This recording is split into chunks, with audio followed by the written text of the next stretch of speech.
Ljóts bið ég allar helgar kyndir, meiri og minni mögu heimdalar. Vilt vad jag val föder väl förtälja.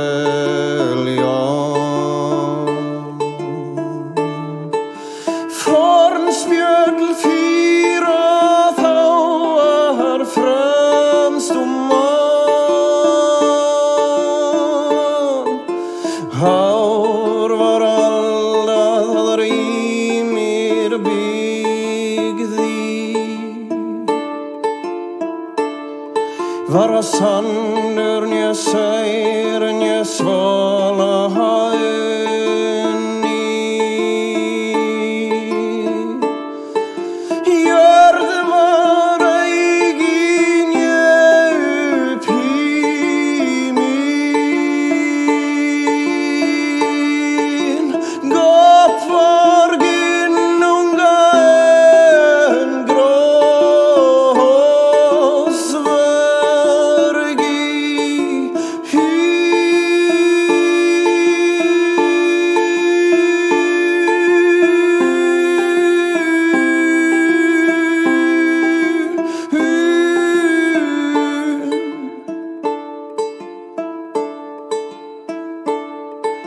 Soltör sortna sigfollimar,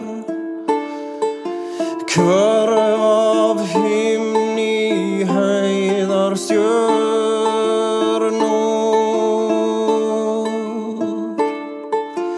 Gæsar ræmi við aldrna.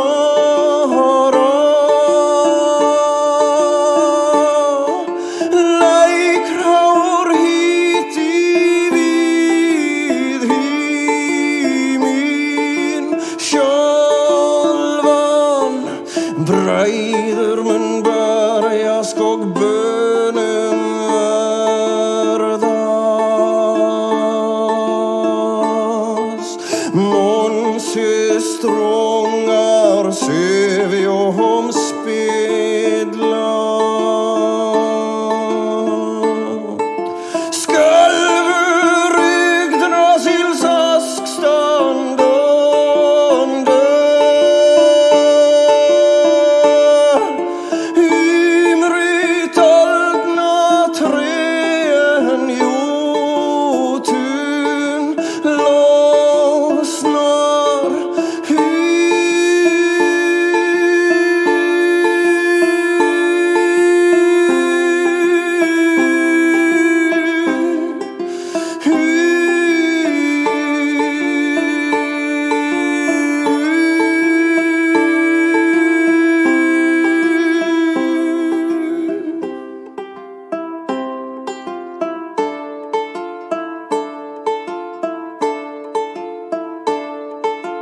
Gurnúgar mjög fyrir nýpa höndlýr. Föstur mun slítna en freki rinna. Fjöld veit hún freyða og framsjöru glengra.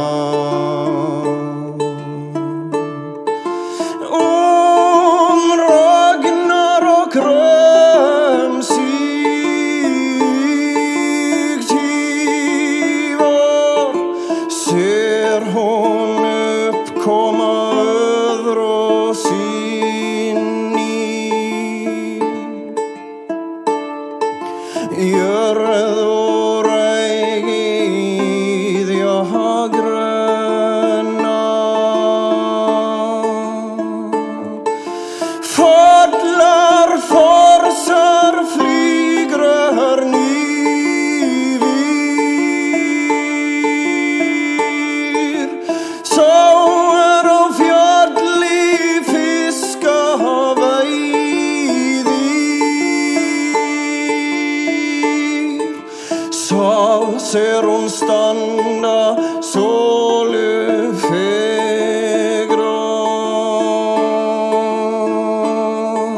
Gudli thagdan ogumlei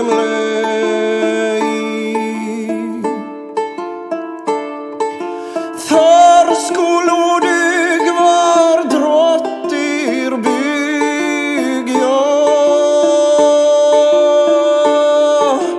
och aldur daga indis njuta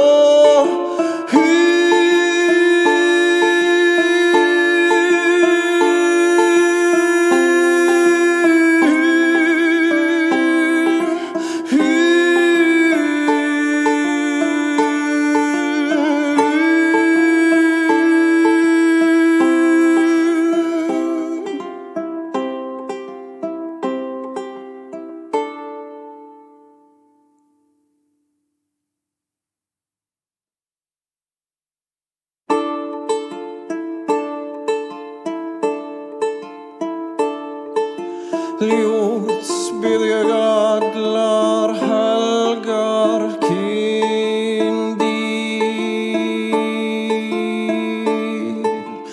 Meiri og minni mögu heimdalar Vilt vad jeg val föder vel fyr telja Fornspjöld fyra þá fremst mann Hár var alla það rýmir byggði Vara sannur nje sær nje svala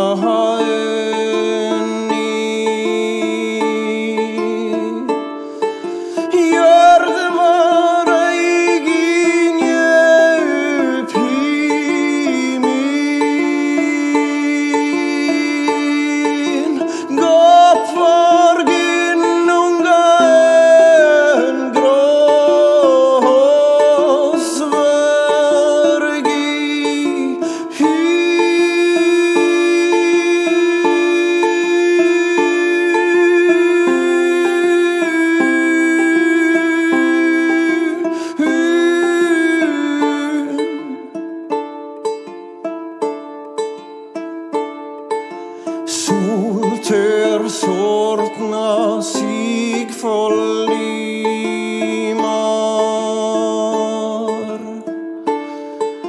Kvörv av himni heidar stjörnor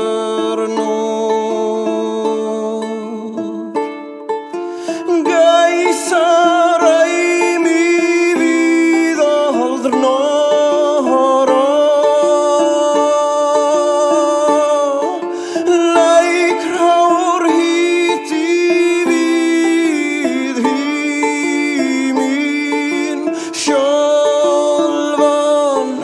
Breiður mun berjast og bönen verðast Månse strångar sevi om spedla Skölvur Yggdrasils askstanda And welcome, ladies and gentlemen, to GeekWatch, a subsidiary of the Monastery, the open bar of the internet, the world's greatest shit show, and the place where we, the good brothers and sisters of this most holy of temples, seek enlightenment through the drunkest, craziest, and most batshit ways possible. I am your one and only gaming monk, better known as Mildra, and with me I have four of my good brothers here. We have the biggest head in Chicago, the bane of NPCs, and the man who is waiting for the Chicago Blackhawks to choke again. Good brother Aaron. You know it as well as I do. It's gonna happen. Yeah, I know. If it weren't for this play-in bullshit, they wouldn't even be in the playoffs. Yeah, in my opinion, come on. We're not Bruins fans. We know they're gonna get train wrecked by Vegas. unless they pull a goddamn miracle. We have the living stack of comic books, the unblinking eye of evil, and the man who is currently salty about getting his ass kicked by Long Island. Good, brother Doku.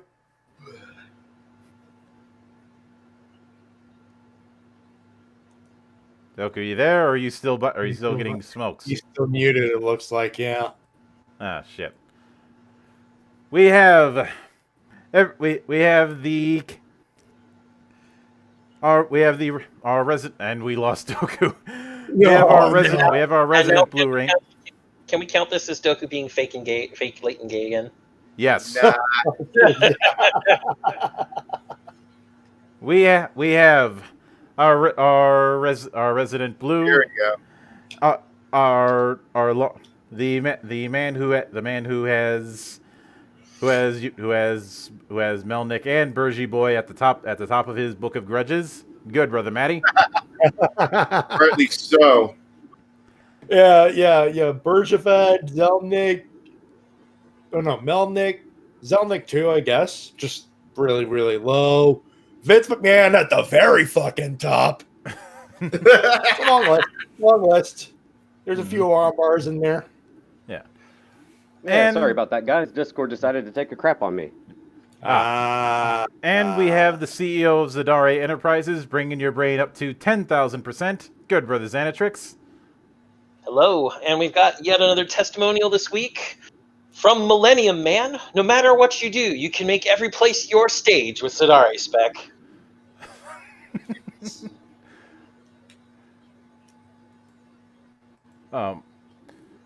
Now some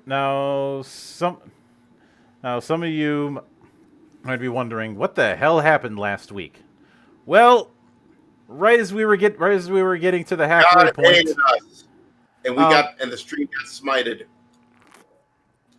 I wonder if this is what I get for sharing that ass clarinet to a friend of mine. Oh God. That might have been. Yep. You had to pay a penance. Preemptive drink for penance. Which, Yep. for the record, when I refer to the ass clarinet, I'm referring to this. Now we'll put this in the council for you guys. Oh God. Oh, God. It is a quite literal ass clarinet. Yep. It says it on the box. It must be true. Probably for the ones that gave you ass cream. Do you really think people would do that? Just go on and tell lies? Oh, and Aaron, I dropped something in the council for you as well. Also, Aaron, who wants a jar of ass cream? Now with 100% more ass. Not personally. I'll probably put this up on Twitter later in the week. But the gag that came to mind for me was to post a picture of this and post a picture of the butt trumpeters from a Monty Python sketch and just say same energy. Yes. Do it.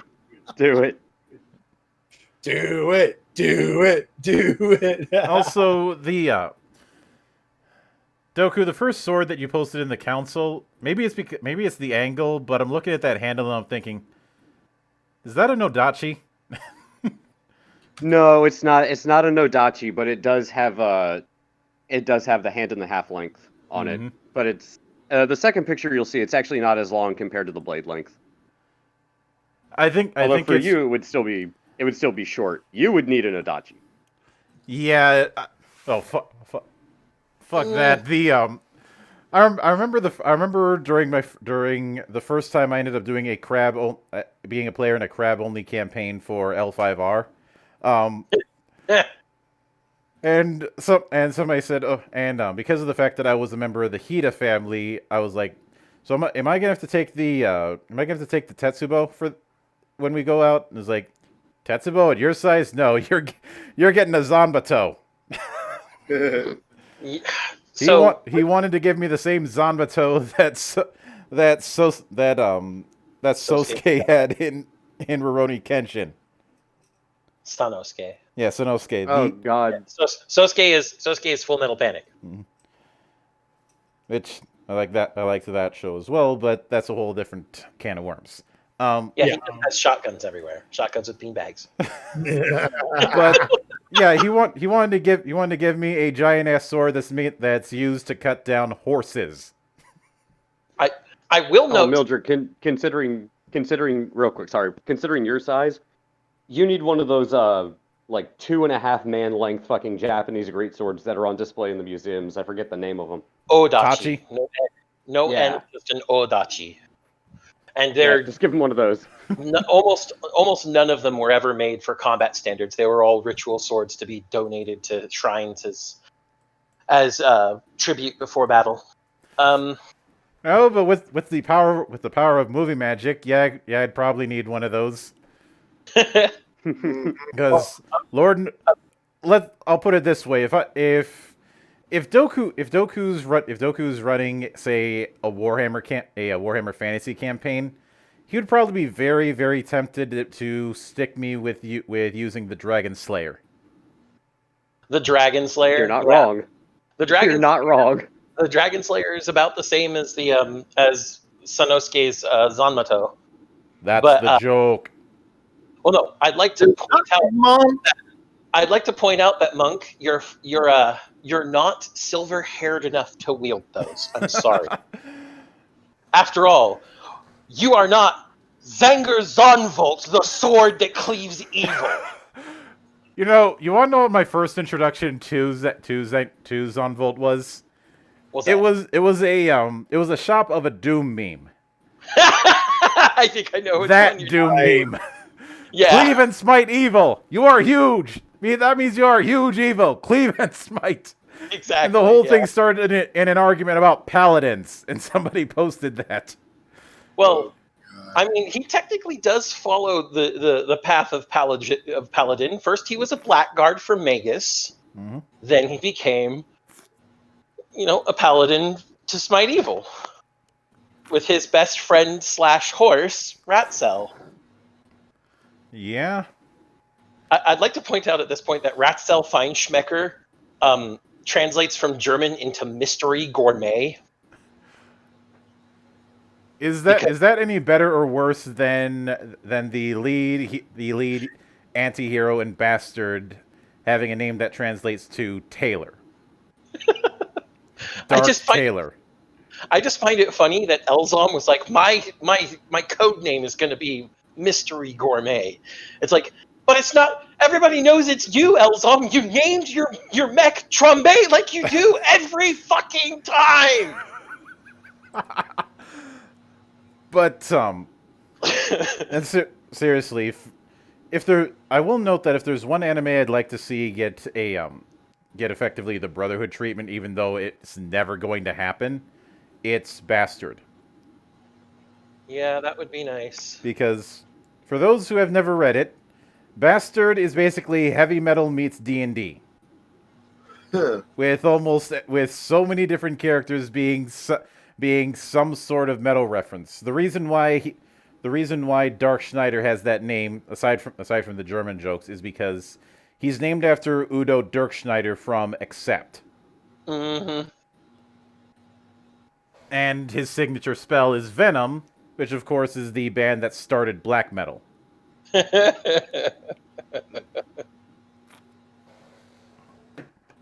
Bastard was one of those.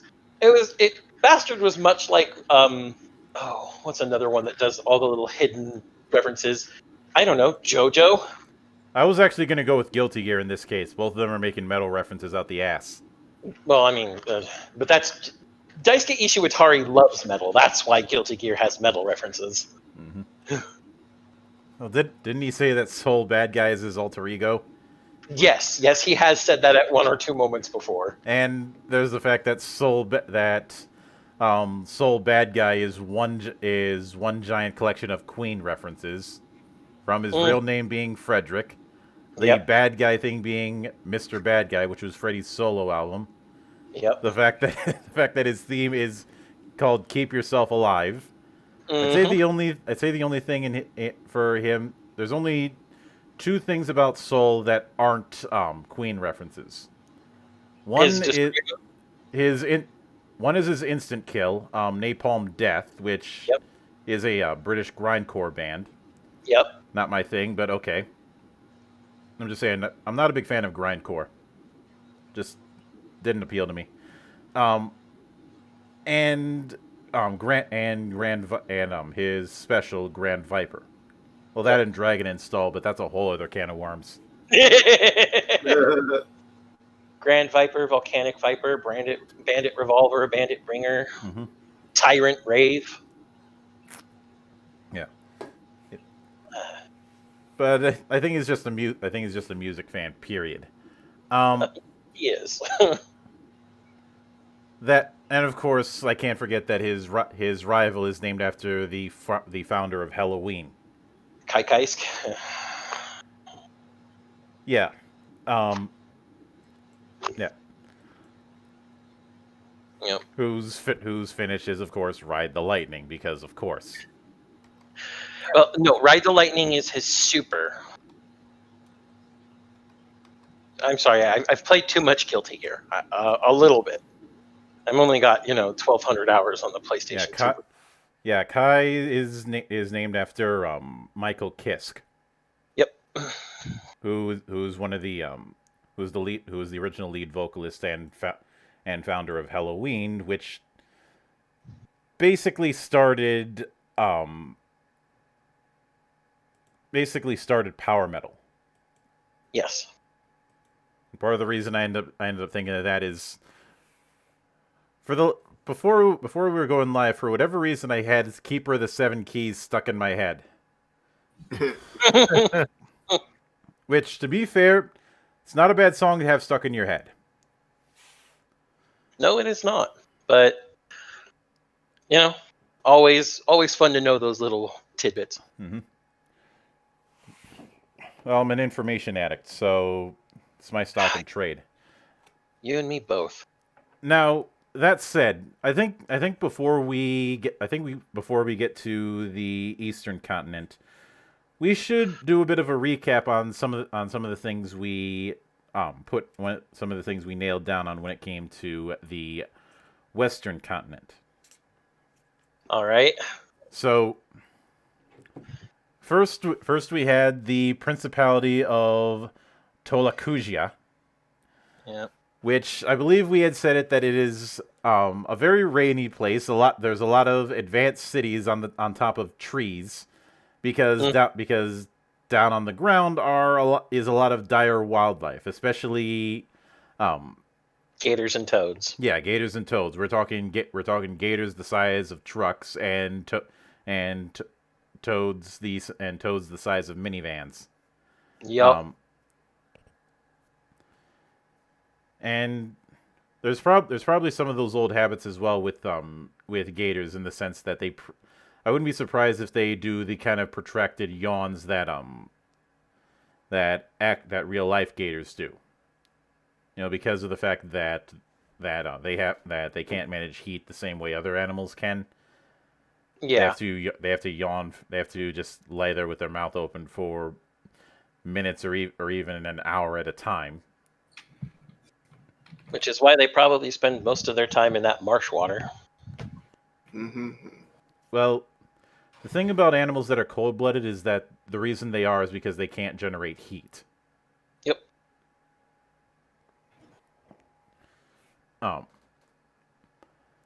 But the other thing that I think we nailed down is that the technology is controlled by the ruling class.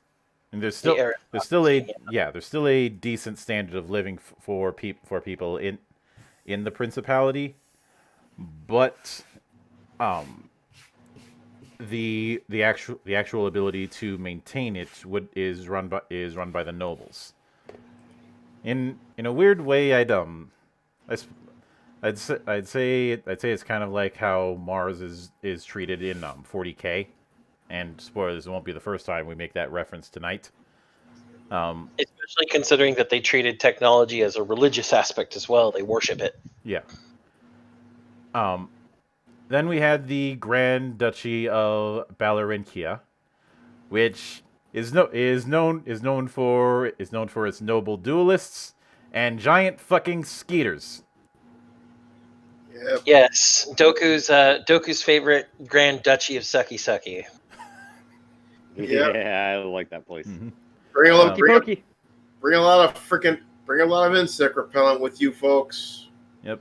Now I believe It's a weed killer. we had it Oh. that the kingdom of Ursakelia is mostly a desert kingdom of white sands. Desert Kingdom of Silica Sands that conduct electricity very well. It's at an electronic level of technology, and it's militaristic, and it's run by a tyrant. Mm-hmm. Yeah, camels and big trucks. He's a tyrant, but he's not a despot. Yes, he's fair-handed. He did what needed to be done to protect Ursakelia from the insanity to the north. And speaking of that, the Republic of Kortutosia. The land of gods and god kings. The land where dragons that breathe nuclear fire and giant... AKA the land of bat shit crazy. Yep. Yep. And it's extremely meritocratic because everybody needs to make a legend for themselves, and they all strive to become god kings. Mm-hmm. This is why the entire continent is a freaking shit show. Yeah. The Pandoran technology that gives them their power or kills them, whichever comes first. So remember in the Hunger Games, they say, well, may the odds be ever in your favor. They mean it in there.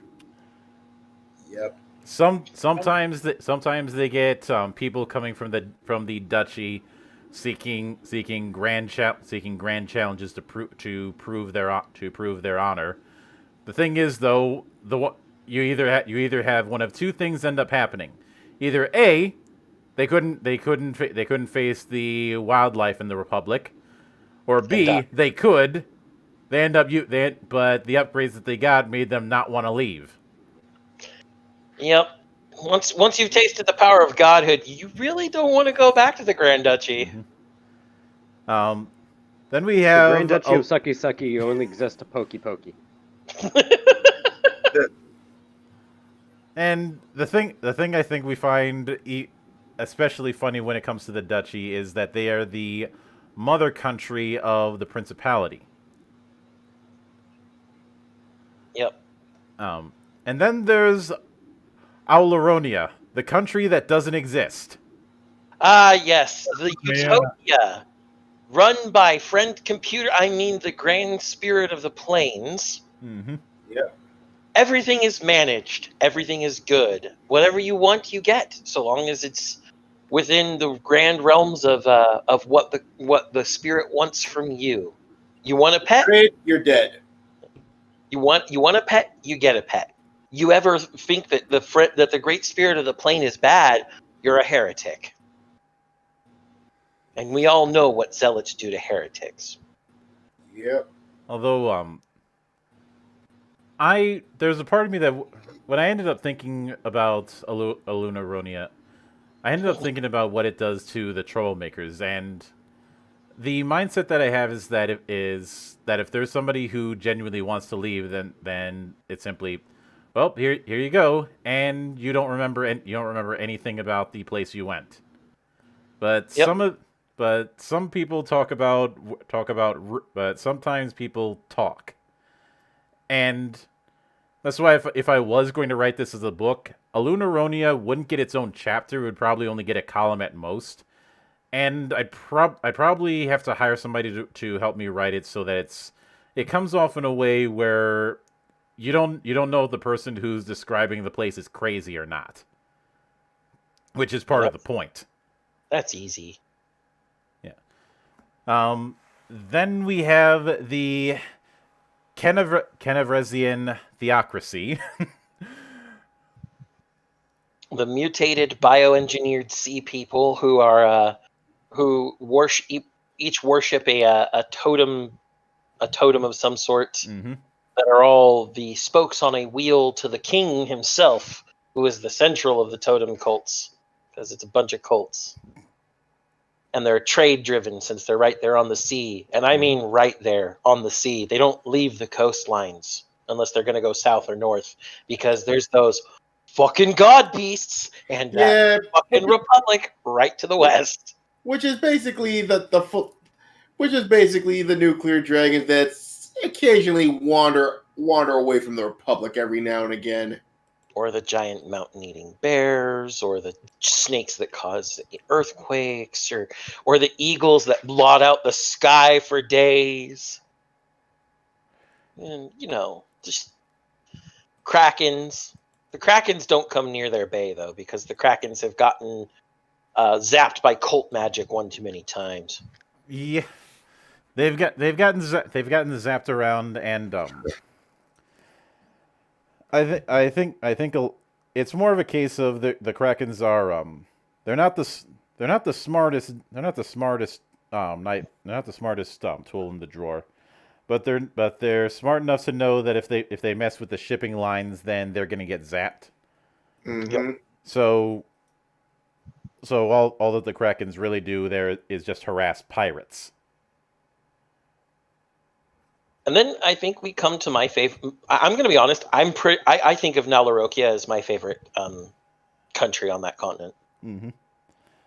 Yes, Nalarokia. I'll leave this one to you. All right. The aristocratic, gemmed and metal world that lives in caverns under the ground. They run everything through magical technology that is gemstones that everybody gets at birth, but gets expanded to become almost like their own base clothing. It goes on top of everything. The higher you are in the aristocracy, the more intricate and more supporting gems and metal you have, until eventually it becomes a almost like a suit of fine interwoven wire and gemstone, even down to some people's ankles. The artisans are the aristocracy. The people who can do the most artistic work are the ones who rule. And there's something I gotta add here, just because this reminded me of something. Well, at least some of these guys won't die due to OG.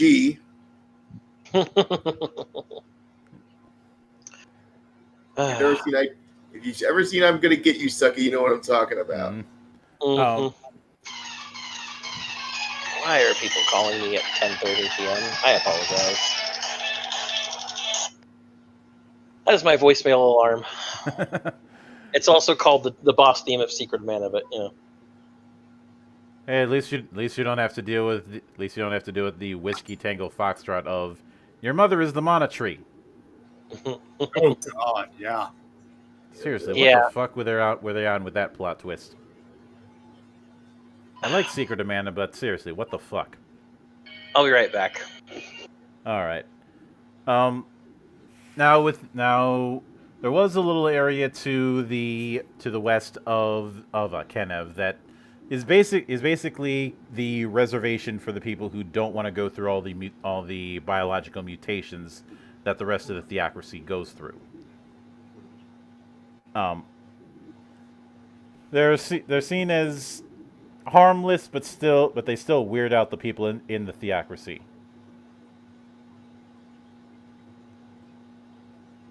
Well, it's basically their theocracy's welcome center. Mm-hmm. Especially since a country run by aquatic mutants could freak some people out. Yeah.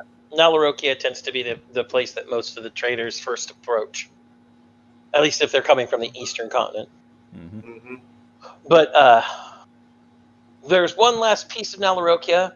The wildlife packs together and thinks things through, because it's the only way they can survive in those caverns. And so the cities, the living spaces, are all protected by grand arrays of gems and metal and fine art. But when you're going out into the caverns, you're always told to go as groups. Yeah, because those goddamn dragons from fucking Quartertoshia. Jesus Christ. I'll be back. The slogan is "Nothing bad ever happens here ever." Yeah, just don't go outside the fuck. Just don't go outside the goddamn caverns on foot. If you're gonna leave, go by boat. Yep. Everything is safe. It's perfectly fine. Anything else you hear is purely rumor and conjecture. True. Nothing to see here. Move along, move along. Oh, he slipped and fell. That's it. But what about the building on fire? Nope, nothing to see here. He slipped and fell. Move along. Building? Fire? What are you talking about? I only see an array and a flat wall. But what about the giant winged thing? Nope, that's a cloud. Keep moving. And when it comes to the remaining areas, we have the Central Island, which we were working on last week, but that got cut short because, well, Mother Nature happened, and my power got knocked out for a second. Also, in completely unrelated news, everybody be glad that you don't live in Death Valley because it ended up reaching 130 degrees over there. That doesn't surprise me. Yeah. It was 104 here in Austin. Wait, is that where they were getting the warnings for the fire tornadoes? I think so. I think so. So, show of hands, who had fire tornadoes on their bingo sheet? I did ever since the Australian wildfires. I know it's completely out of. Well, it's somewhat related, but also not related. Maybe it'll inspire the rest of you. Between the pandemic, economic collapse, rioting and looting, election year, murder hornets, now we have fire tornadoes. And I'm sure global warming and the world's going to flood is still floating around in that docket somewhere as well.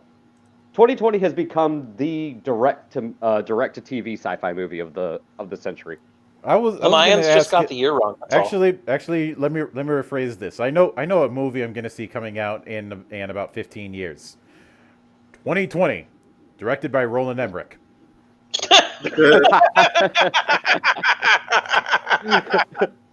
Okay, that's a drink. That's a fucking drink. I don't care what anyone says. That's good. Oh, that was good. We were working on the Principality of Bajakia. Now, for the remaining, and there is an island slightly to the west of that and to the north of it. I'm going to consider those particular areas to be contested territory, i.e., plenty of nations have tried to lay claim to those particular places, but either A, they get fucked over by the wildlife, B, they end up fighting for so long, they end up declaring ceasefire on the places, and they're basically a case of, if you go there, nobody's going to help you, officially. DMZ, nice. Or C, those places got overrun by pirates. So, what I noticed with the coloring here on the map, the island directly north of the Principality of Bajakia is split in the same pink as the Theocracy and yellow as Nalarokia. So those could be considered outposts.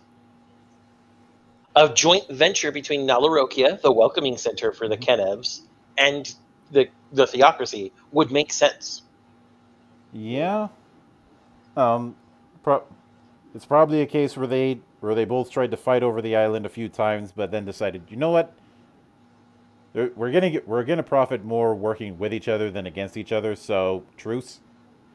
Yeah, not to mention the fact that that Nalarokia just builds more caverns on the island, and the Kenevs are glad to have caverns under the island to swim into and live in. Yeah.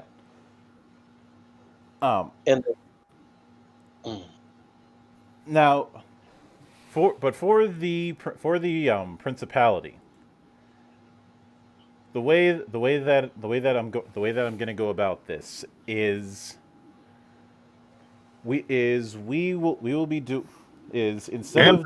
of doing the rotating thing like we've done in the past, I'm going to give it to one person. They're going to do 7 draws and then we're going to see how that one person builds that particular area. And given the fact that we were on Doku when the power went out last week, Doku, I think I'll give you this one. All right. Okay, so pull up the whatever you had built up last week for the Principality, mulligan that. oh, that's a good thing because I only briefly got started with it and I don't remember what it was. So All right. clean slate. Yep. So I remember what it was up to the point of wildlife where we got cut off. So first we have terrain. Your terrain element is air. So you are dealing with seaside. Makes sense. All right. And I do just to give a bit of clarity. I do want to read what they had put in for seaside. Lakes and seas provide abundant support for stationary communities and for a wide variety of wildlife. Some societies live on the islands or near an ocean or near the fertile delta land created by whatever river feeds into it. More advanced societies can support the cities that lie below the surface of lakes and seas, or which float entirely upon the surface. Based on the depth and size of the surrounding body of water, it may contain anything from rare fish to massive aquatic monsters. Many treasures and sunken ships can also be found beneath the surface of the water, and undersea mining is extremely profitable for many cultures. All right. Are you going to do all 7 draws and then let me just build it from scratch, or you want me to do one by one? One by one. Okay, so this particular region is indeed it is very I'm not going to say populous, but there's a lot of life briefly spread around that all centers around the fact that there's streams, rivers, lakes, inland oceans, or the ocean. Pretty much no matter where you go, you're only 5 steps away from a body of water, even if it is something that a child could jump and skip over. So basically Minnesota. And man. Minnesota or certain areas of Canada. Mm-hmm. Or Oregon. Boo! Hey. Yep. No matter where you go, the whole area. For every inch of dry land, there's at least 3 more inches of well-running water. I want to make that very clear. The water is always in a constant state of flux and moving. It's not stagnant. It's not a swamp. All right, then in that case, comparing it to Minnesota isn't too far off. So next is technology, and for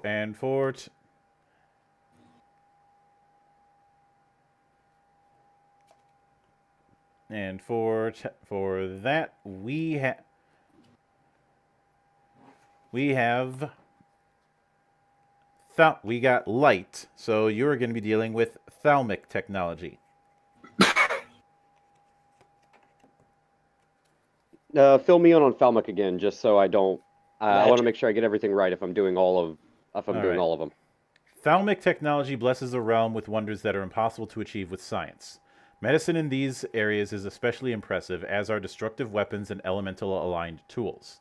Most weapon and gear wonders are created in realms that have thalmic technology.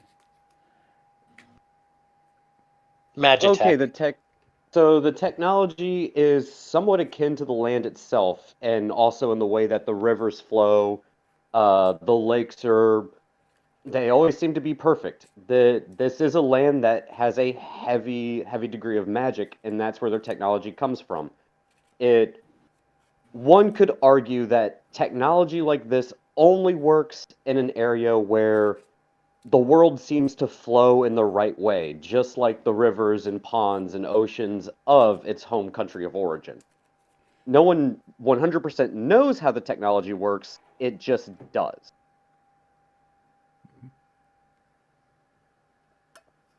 Call it fate. would it be fair to say that a lot of the devices flow is a major theme with the design of them? Yes, they would be a combination of were you to take something apart, you would notice it seems like very elegant, intricate, but fluid clockwork. Uh, all right. So next is government.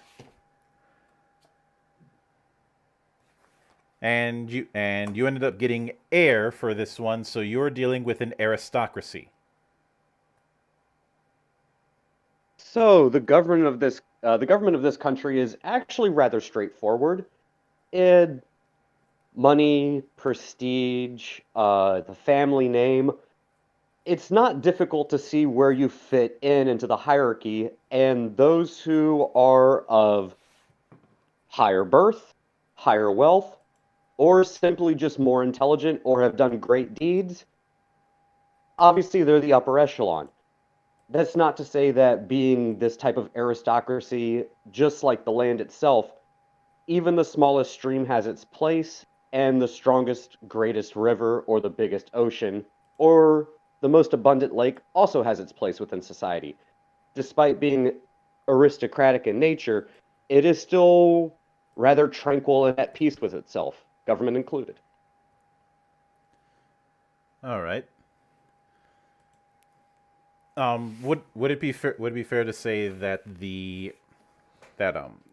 when it comes to the aristocracy, is it more? Would you say it's more of a feudal clan based approach? Uh, to a degree, I will say that it's it's an idea of acceptance. It is clan based, but the clan itself is tied more to name than land, if that makes sense. Hmm. So because of that, you're not going to have a bunch of people in one clan in one particular area. You're going to have people of different clans in different cities and settlements. Yep, just like the land itself and the water which flows through it, the clans themselves and the people of this land are in a constant state of flux and motion, but they work perfectly with each other. They're actually rather unified. All right. So next we get to wildlife, and and for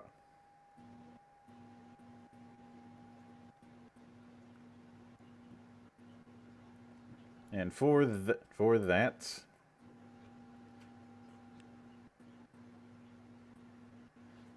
you end up drawing light. So wildlife is natural. Well, again, like the land and the nature of the land and the people that inhabit it, the wildlife is again in a state of flux, but also harmonious. Predators have to eat. Predators will be viewed as a threat, but yeah, think of it almost like how the Native Americans would view things. You know, what lives must die. What dies goes back to the earth so that it can feed what is to come next, so that it may live and have its chance at life. The wildlife is again very harmonious, whether it's aquatic, avian, or um, mammal, reptilian, doesn't matter. Everything has its place, it knows its place, and it exists in this entire ecosystem in harmony. Even the technology would seem natural and harmonious. Hmm. All right. So next is culture,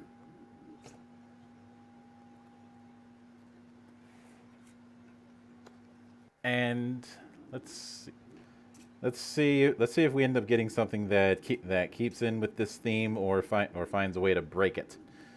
Um, That's what I'm waiting for.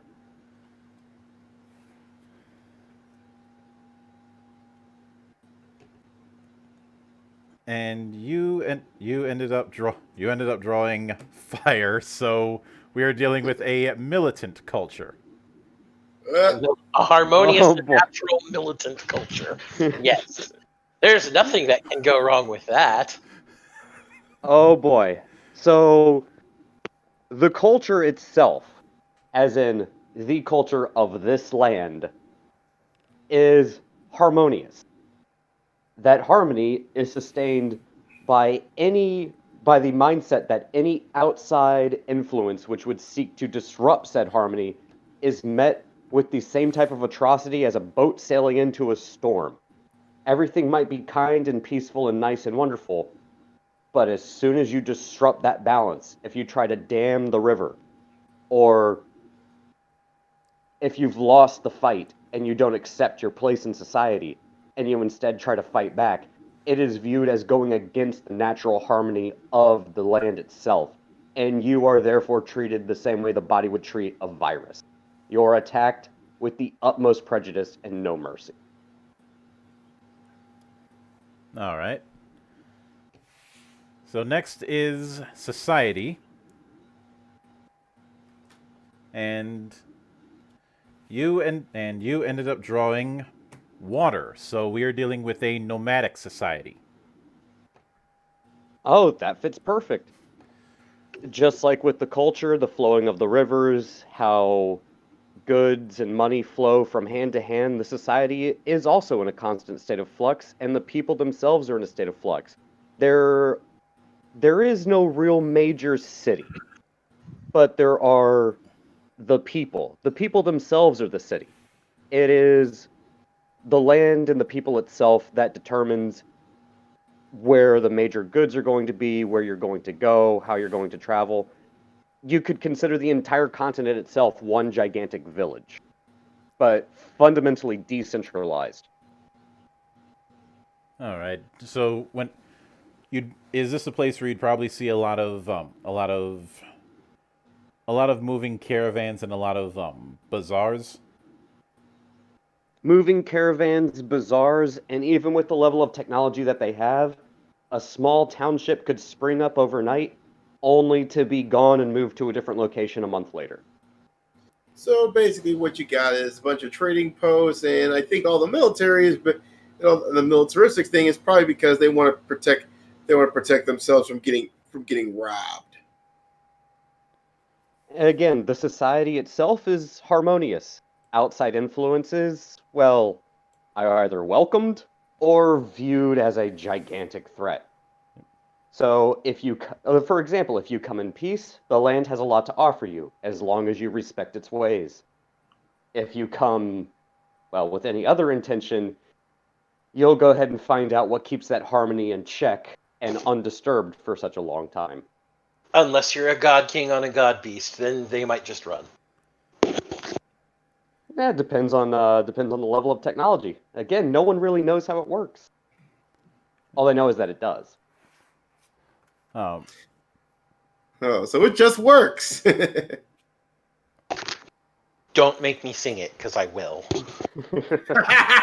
God, don't do it. I'm actually really good at singing, but still. so Do No, it. it's not the singing that concerns me. It's the lyrics in the song itself. It'll be stuck in my head. the last segment that we have for this one is creed. Essentially the form of religious aspects that are taken. And you ended up drawing electricity, so you are dealing with a rational creed.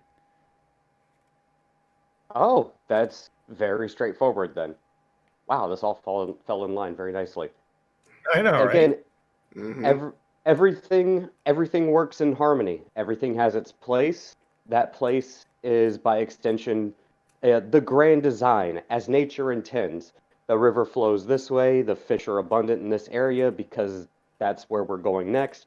It all flows perfectly, which is exactly why when anyone comes into the land that attempts to break this harmonious clockwork flow, it is viewed as a disease, a virus, something to be exterminated, to look upon as unnatural, out of place. It should be destroyed, eradicated, and forgotten. Not even history books should be written about it. So basically, it's like, okay, it never happened. So like the Houston Astros winning the World Series. That's Oh. that's a low blow. Yep. But yeah, that's the type of society we're dealing with. Again, very harmonious, very abundant in goods and services, rather technologically advanced, even if it's mysterious. But beneath all of the nice, calm, lovely ripples and beautiful colored fish and birds and the abundance of trade and nice, calm people, there is still an underlying tendency to view any threat to this harmonious society as worse than any god beast that could come from the west. I wouldn't be surprised if this technology if they had developed certain weapons that have a very clear warning of in case of god beast, break glass. Well, considering the fact that this is a trading society that definitely has access to maritime ports, it's kind of the 2/3 of the landscape. Wouldn't be surprised if technology moved from one area to another, only to be, over time, formed and shaped and manipulated into a way that fits in with this type of society.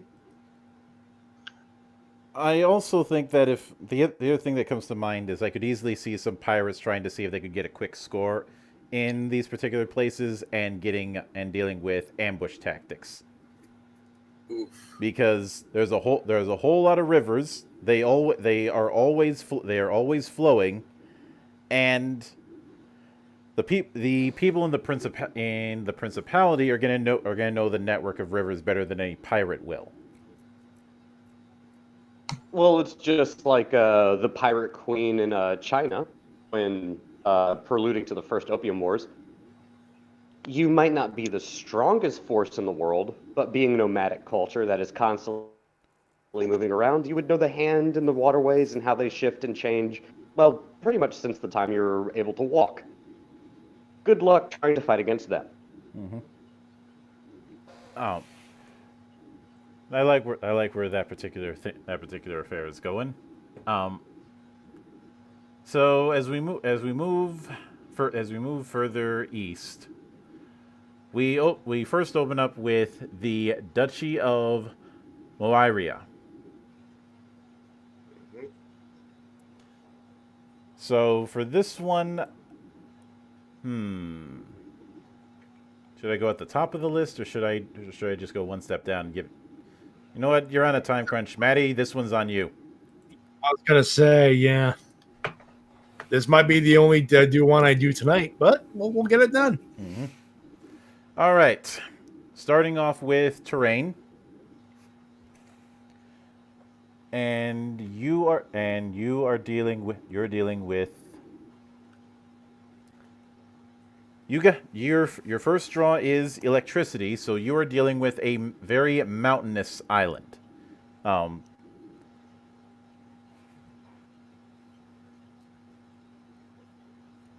right, so mountainous island, and where are we again? The Duchy of Moiria. So the island,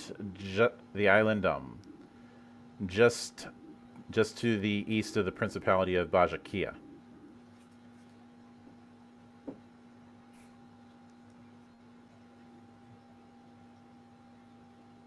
All right, so very mountainous.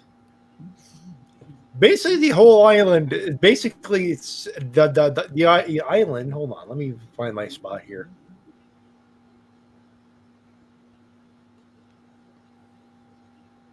The Duchy of Maharia, correct? That's I see it.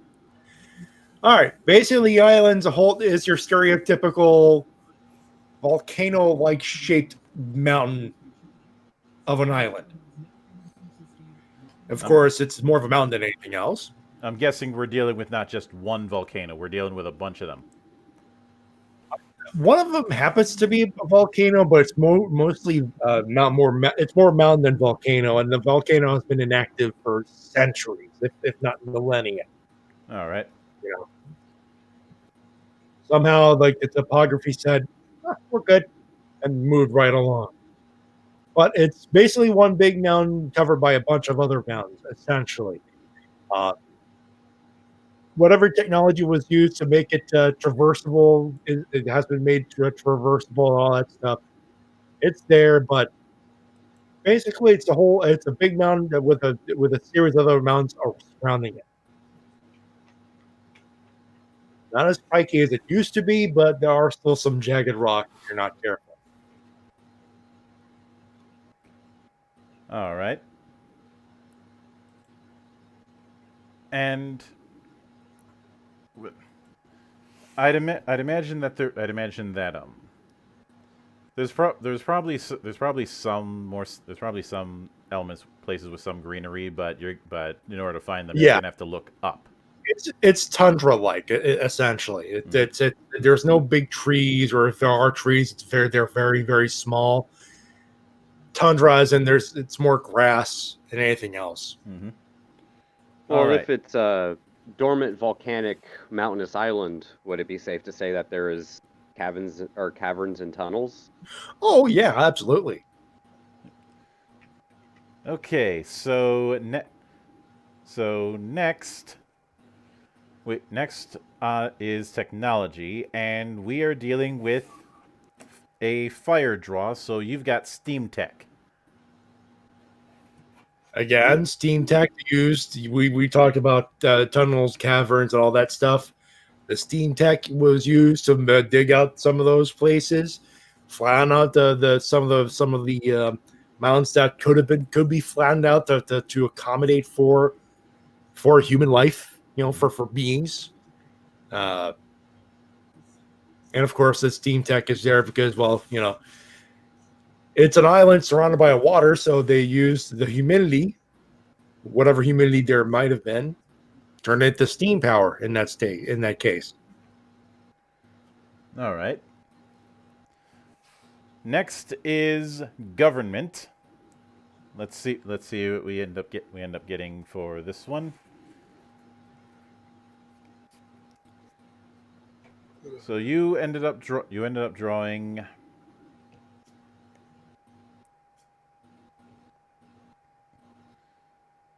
You got stone. So you are dealing with a kingdom. Basically, a king showed up, said, "I'm going to make my own island with blackjack and hookers." No, actually, that's not far off from the truth. Though there were no blackjack and hookers. There was the principality, the principality, and this one king. There was a dispute. He left. They said, "You know what? There's no government here. Fine, I'm king," and everyone flat out agreed. Well, he declared himself Duke. It is a duchy. Mm-hmm. Yeah. He was the Duke.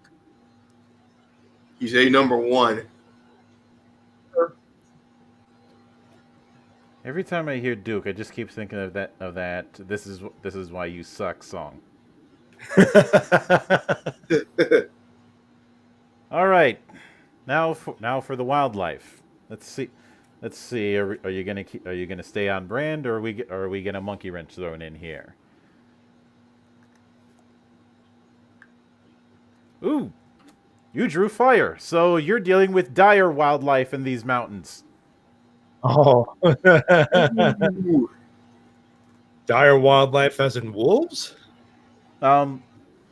Huge animals. Yeah. Not god beasts, but huge animals. So wolves, bears, moose, deer. No, and big creatures.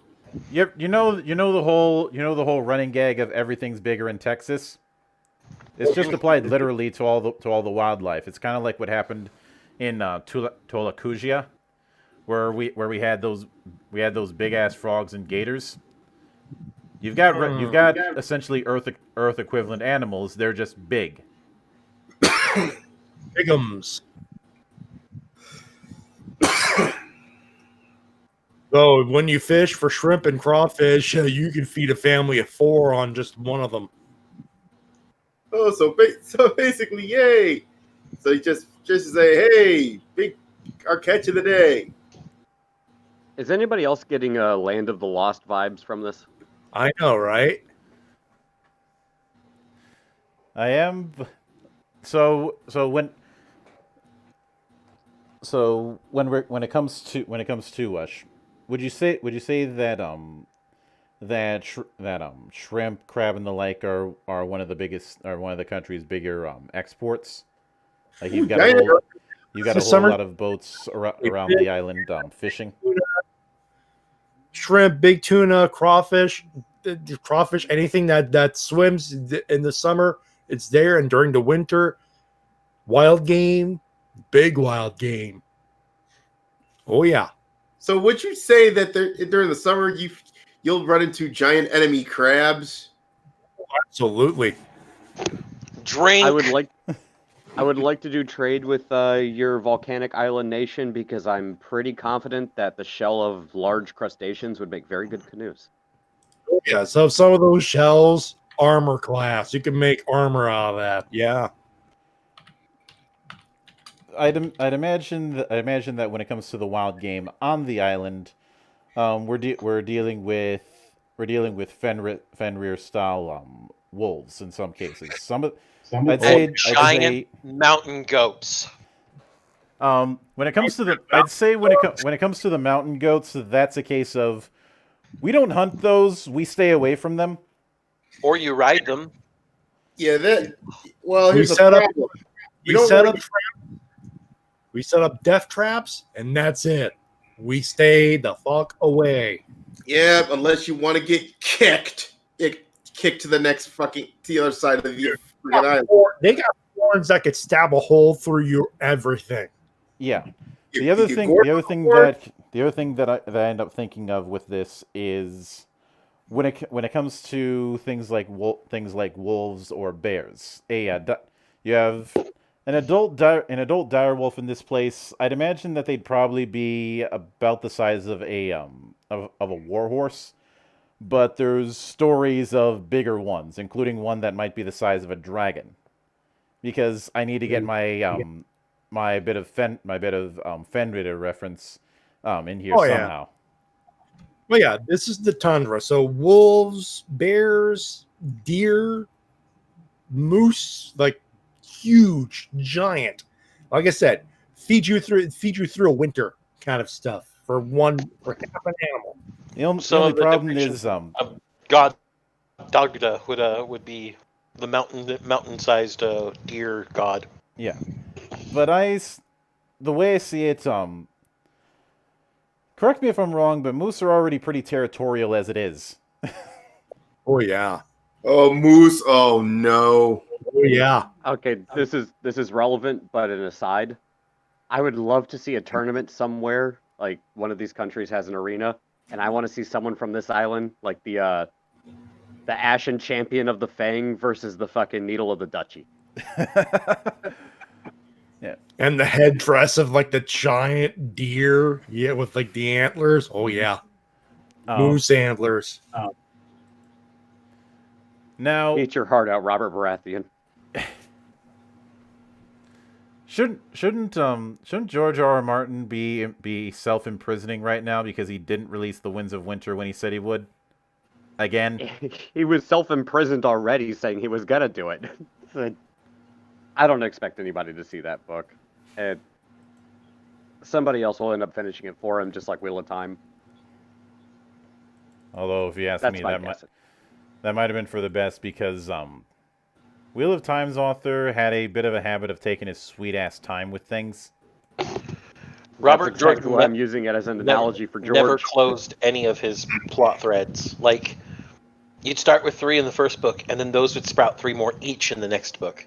You'd get so many plot threads by the end of the series that his wife had to scramble to close all of them. And even then, I think she missed some. His wife his wife probably helped out, but the person who's credited with finishing the Wheel of Time series is Sanderson, who Yeah, probably is the Brandon only person Sanderson. who could actually do it and not go insane because Sanderson is nuts as it is. You're not wrong. Yeah, but Sanderson actually knows how to write compared to Jordan. So next, You're He knows, also not wrong. he knows how to close plot threads. yeah, Moving on. next is culture, and for culture, you drew stone. So you're dealing with a industrious culture.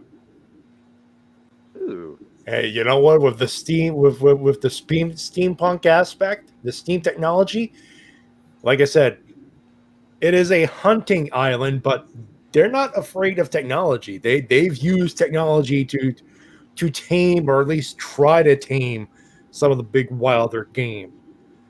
So the culture is very aware of its surroundings, but is also, they it's a hunting island, yes, and they have many a way to help you with the hunting, and they have their own if it's culture, so they have certain traditions, all that stuff. Some of them are law. We'll probably get to that more than likely, but the culture is you hunt, you hunt your game, and those who know what they're doing do it well. Those who don't die, and they are probably ridiculed. It was like, hey, you heard about what happened to this guy trying to hunt that big ass goat? It's like, no, what? Well, the goat kicked him, and he kicked him. He's pretty much ended up on the other side of the island and died of asphyxiation. Hey, Maddie, would you mind if I pitched you an idea? Sure, go right ahead.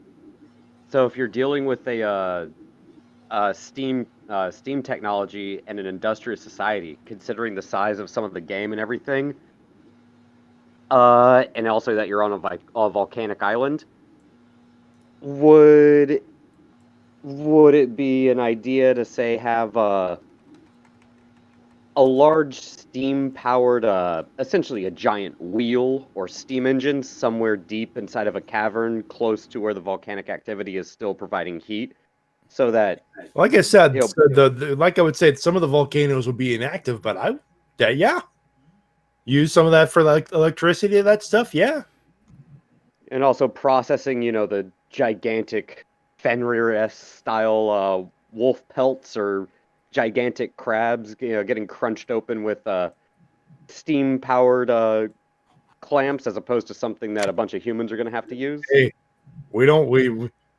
if you don't want to know if you don't want to find out how the sausage is made, don't walk in. There you go. Mm-hmm. Don't enter the slaughterhouse. Ooh. Nope. All I want to know is what would this society's marketplace look like? I'd say Steam-powered conveyor belts. steam power conveyor belts with, I'd say, Philly's Little Italy market kind of a way. A lot of technology, but a lot of tents, especially around the fish markets. I'm just imagining like conveyor belts coming out of tunnels on like a mountainside, going down the mountainside and into a giant bazaar. Yeah. It's actually pretty cool. We need an artist. Someone needs to start drawing this stuff. Yeah. They die at Codertosia. Either die or I'd get cussed out. But as much as I'd like to have somebody do the art, I don't have the kind of capital to make it work. Unfortunately. Yeah, I can't say I do either. Is it always the way? This is the way.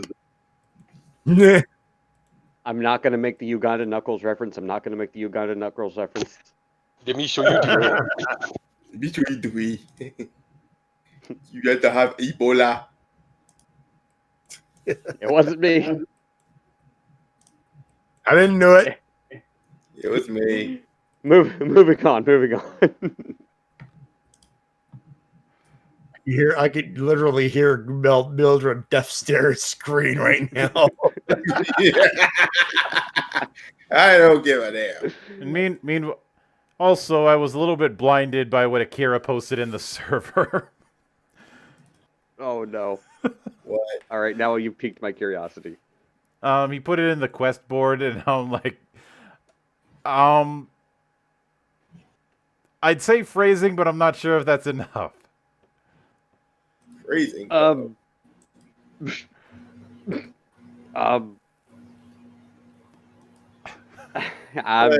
just gonna leave that one alone. Oh, Yeah, that's definitely phrasing. yeah. There's no way that's not intentional. Oh my God. Yeah, I just saw. Oh, fuck. There is no way that is not intentional. That is phrasing into the nth degree. Moving on. So let's see what we got next. So next is society. And for society's draw, you end up getting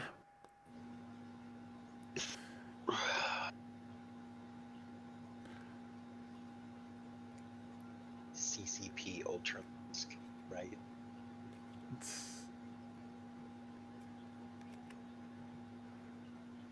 You got air, so you are dealing with a mercantile society. Makes sense. Mercantile, right? Basically, capitalism is king, but you got to be careful out there. Lots of. Well, But there's a. Go ahead. Now, maybe the description that they give for mercantile is this: mercantile societies spend much of their time traveling and working to improve their networks. Trade is important to them because only by trading can they make sure all of their cities and outposts receive the resources they need to flourish. Hey, fellow island buddy. How you doing, my island guy? Yeah, I see you got some nice crustaceans over there. You've got some really fancy tech that can do a lot of processing. I've got a lot of fish. Want to trade? Sure. You want some beer pelt too? Bonus. Oh yeah, yeah. I've got a nice rye whiskey that's made from grass that grows along the riversides.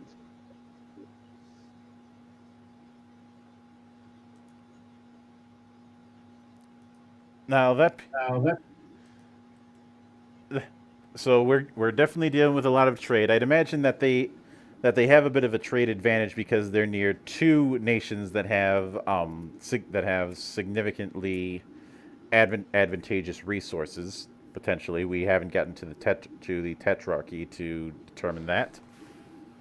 But finally, we have Creed. And I want to thank all of you for your restraint that you have gone this entire time without making a joke to an overrated Christian band. I don't know who you're talking about. It's basically in the same vein. We don't talk about Nickelback. Nope, it doesn't exist. I don't know what band you're talking about. Nickels are currency. Look at this Maybe graph. Yeah, what the hell am I talking about? That doesn't exist. You've clearly gone crazy. The only joke I've wanted to make every time you said Creed is nothing. It doesn't exist. Moving on. Divine intervention. Okay. So for Creed, you ended up drawing fire. So you're dealing with a Creed that believes in God Kings. Oh boy! There's the monkey wrench. There's the monkey wrench. Well, when you deal with 15-foot tall deer and 30-foot tall bears, yeah, you think they're gods. Yeah. Hey, you know this nice clockwork fluid technology I have? Legend says it came from the God Kings themselves, somewhere to the west. Okay, who did that? That's me. I had to make a reference. So let's see what we've got. Let's see what we've got. So in summation, we have a kingdom descended from settlers who one of which declared themselves king because no one else wanted to. With in a very mountainous highland heavy area with a whole lot of tundra, which means they probably have some really nasty winters and some really nice summers. In fact, I'd say those are the only two seasons they care about. Steam Tech would really help with those winters. So Absolutely. Because even though this is a place with several inactive volcanoes, but there are still areas where you can have lava flows if you know where to look, and use the stones from that to generate steam tech. Good old geothermal heating. Yep. And you kind of need that sort of advanced tech given the fact that I would imagine that the dire wildlife is seen as testers from the gods, i.e., they are the people who will test whether you're worthy to feed your family this winter. Yeah. Because as we made clear earlier, taking out one giant deer, that's going to provide a family with enough meat to go through winter for a year. So slay up a game, you eat. If not, you're dead. Am I the only one getting Monster Hunter flashbacks? I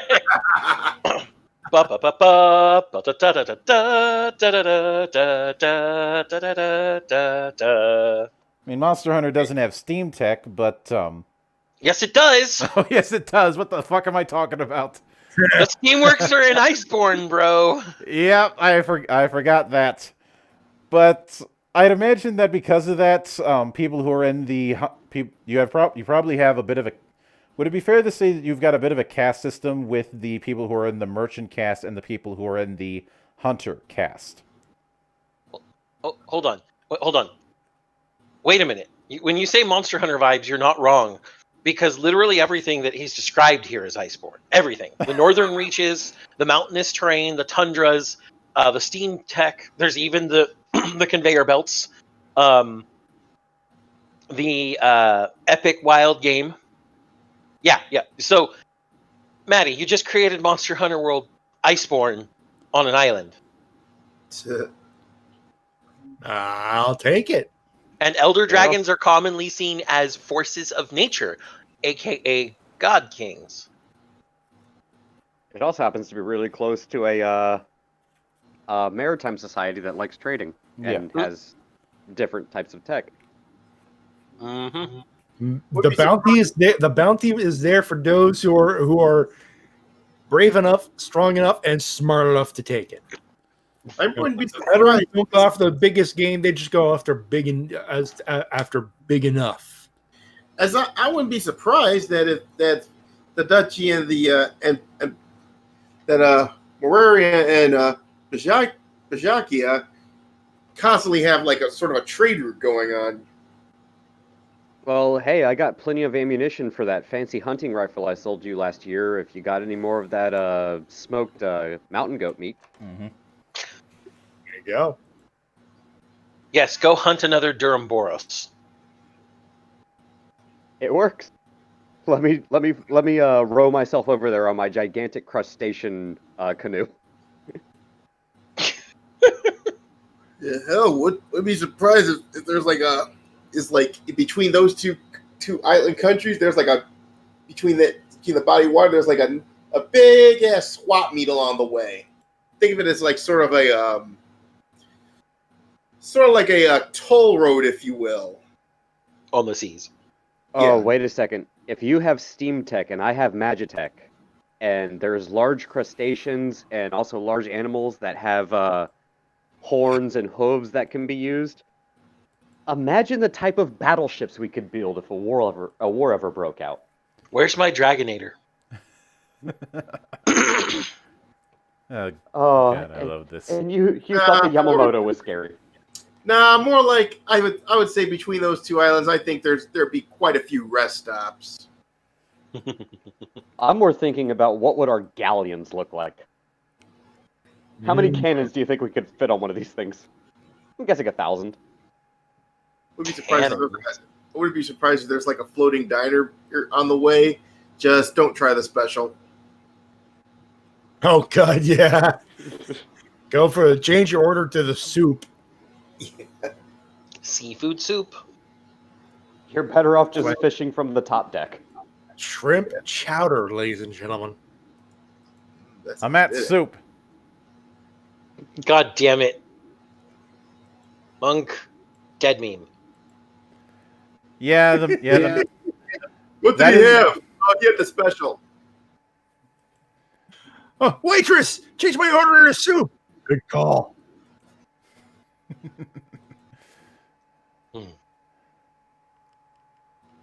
I'm not top. I don't think anyone of us is going to top a Spaceballs joke, Monk. Move on. Yep. So, next on the list is going to be. Let me load this up. It's going to be the Altherian Tetrarchy. Okay. And first off, I need to look up what the hell a tetrarchy is. It's the system of government that Rome had during its Third Age, where you had two senior joint emperor, the Augusti, and two junior joint emperors who were their successors, the Caesares. And eventually, all of them got assassinated because Rome. Possibly, it was a system of 4 emperors essentially. I knew somebody was going to ask that question when we got there. I'm like, oh yeah, my Roman history buff coming up. Yeah. I should have called you up when I was writing the Lex Arcana review. Well, hopefully, if I can get one of the people from Quality Games on, I might have you on as my consultant. It's not that I'm a spring chicken when it comes to Roman history, but it never helps to have an extra pair of hands. True. All right, boys. On that note, I gotta go to bed. So, All right, Maddie. stay All right, frosty. Maddie. Thanks you for sticking around and making us our Monster Hunter Duchy. good night, guys. My look forward to doing trading with you, Maddie. Hey, at least the diplomacy won't be as jank as it is in Total War. Oh God. Diplomacy? Whoever goes for that route, it's always total domination. This isn't My Civ. If we're diplomacy playing is I have like more Total things War. that can stab you than you do. Yeah, I constantly in Shogun 2, they're like, oh, we don't want to fight anymore. I'm like, okay, pay me a bunch of money and I won't attack you for 1 turn. I always renegotiate it for I won't attack you for 1 turn, and they still give me a buttload of money. I'm just So saying, basically, you extort them.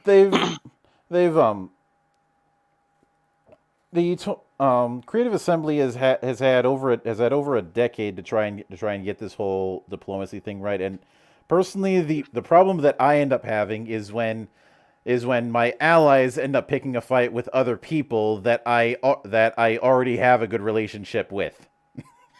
So basically, Xanatrix, they basically pay you protection money. For 1 turn, and then I conquer literally every one of their areas that I have surrounded in that 1 turn. Mm-hmm. Pay me money so I can buy more things to stab you with, so I can conquer you next turn. Essentially, I buy more units. That they get trained over the 1 turn that they're not attacking me, while I move all my other units into position around their territories. But And then the hey, next turn, it could be worse. 2 words: siege battles. No, moving on. I like the sieges in Shogun 2. Those are actually really fun. Yeah, it's just Okay, the sieges in the first Warhammer Total War were actually entertaining because of the unit diversity. but I'll in say I total like those battles. in 2, towers and rams, towers and rams, towers and rams, towers and rams. That's why I don't like Warhammer Total War 2. I have a love-hate relationship with it, but You love to hate it. yeah, I'll go with that. So, the Altherian. What's the point of me creating a bunch of Vargeist if they're completely useless against towers? So, okay, time to draw straws, guys. Who wants to take this one? I'll take the Empire or the Tetrarchy. I'm good with either. I want the Empire. Go for it. I'll take the Tetrarchy. All right, Xana, this one's on you. Sweet. So let's Terrain. see what we get for terrain. Let me scroll up on my notes. I really like these prompts. They make me think on the fly, and I like thinking on the fly. Mm-hmm. It is good, and I really hope that Mildred actually keeps all of this in notes, because I like the way that this world is fleshing out. I lost a good chunk of the notes last week, but I have been slowly taking notes by listening to the VOD from last week, and I'm probably going to do the same for this week. I was going to say, we have the ultimate note-taking tool. We're taking a video and audio recording of this. Mm-hmm. Now you just need to condense down what's pertinent, and that requires review. But Go back and study. Okay, you drew water for terrain, so you've got forest. Forests in the Altherian Tetrarchy.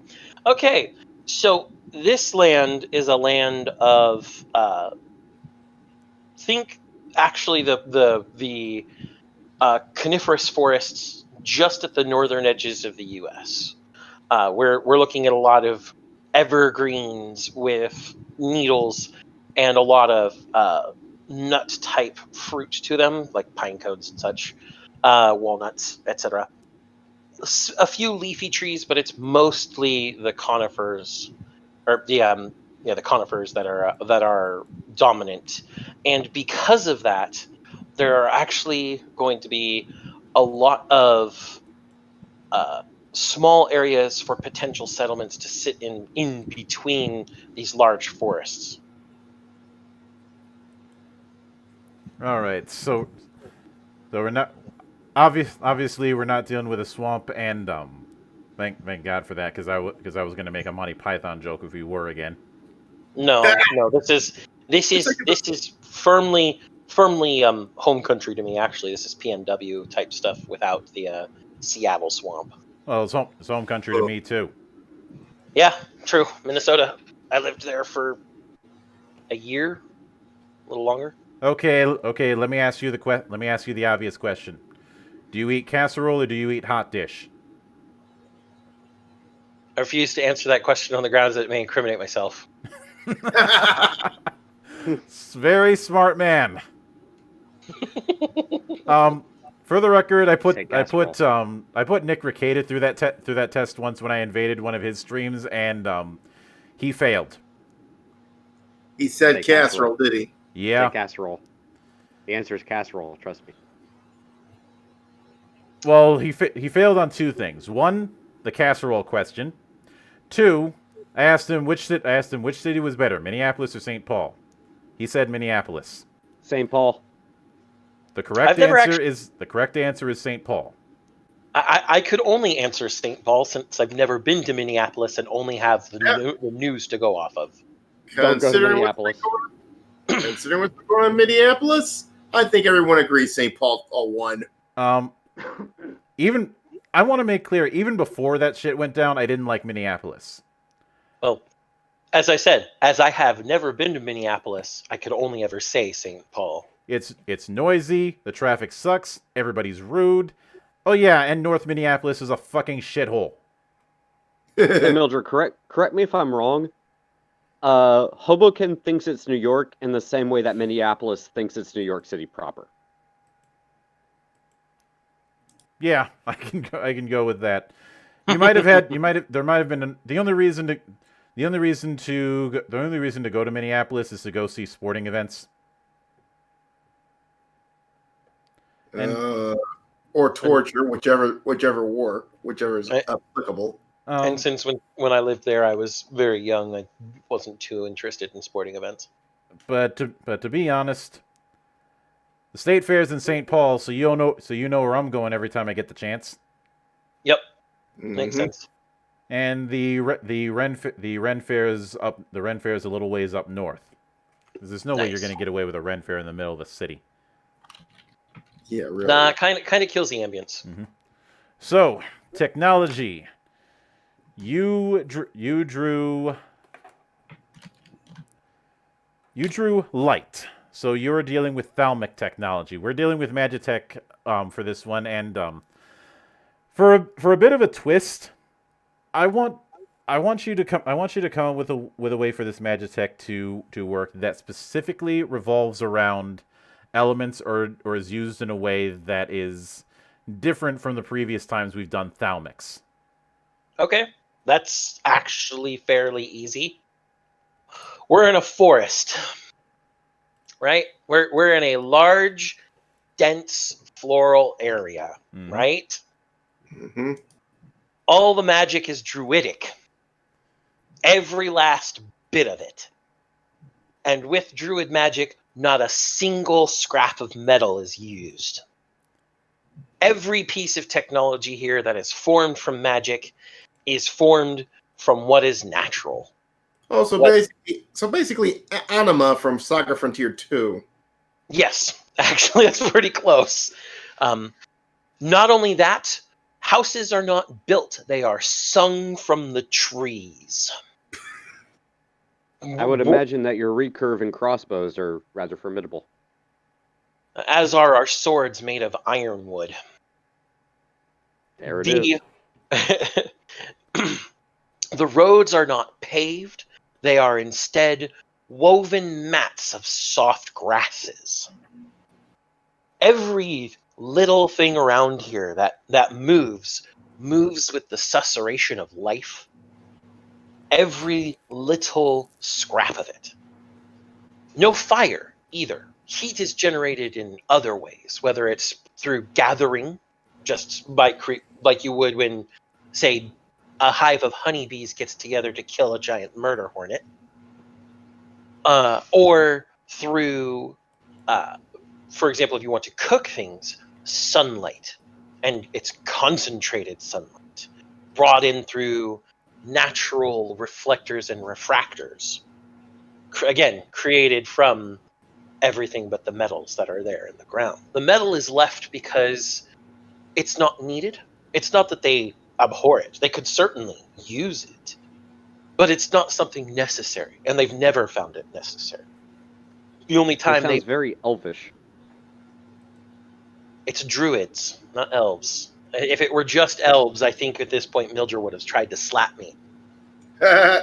I'm just saying the description you're giving, it sounds like Rivendell would be blasphemous by comparison. Yes. Rivendell has they didn't make everything out of the natural world. It's hewn from stone and cut down wood. You're ending the lives of the things that are our partners. And they very much are partners. The forest here is not as nascent, or not nascent, as soporific as other forests. It very much has a life and a will, and it can be felt. And that is part and parcel because the druid's magic has been used to shape it so much. It's developed an ego and a life of its own. So you see a lot more ents and a lot more tree ants occurring because of it. Again, you also have, for any sort of locomotion, if you want to make carriages or whatever, it's actually going to be more zip lines.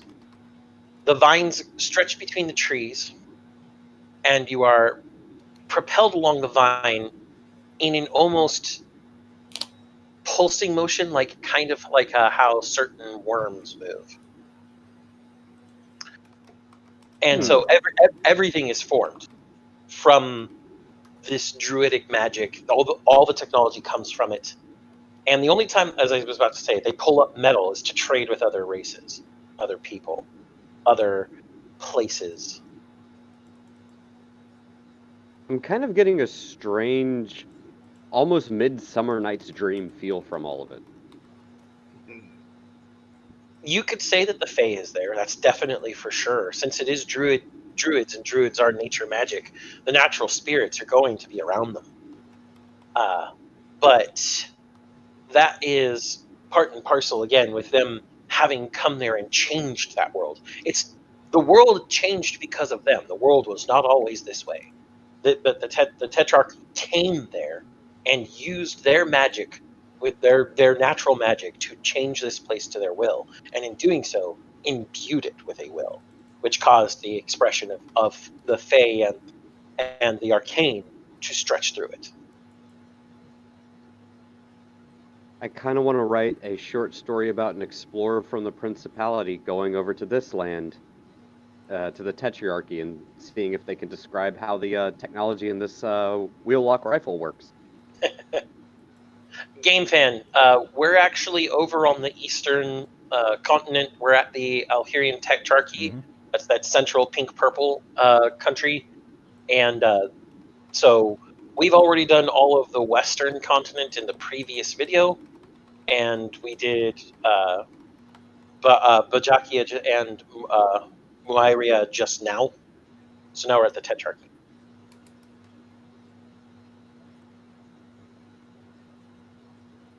We'll find out when we get to things like government and society what I'm going to call them.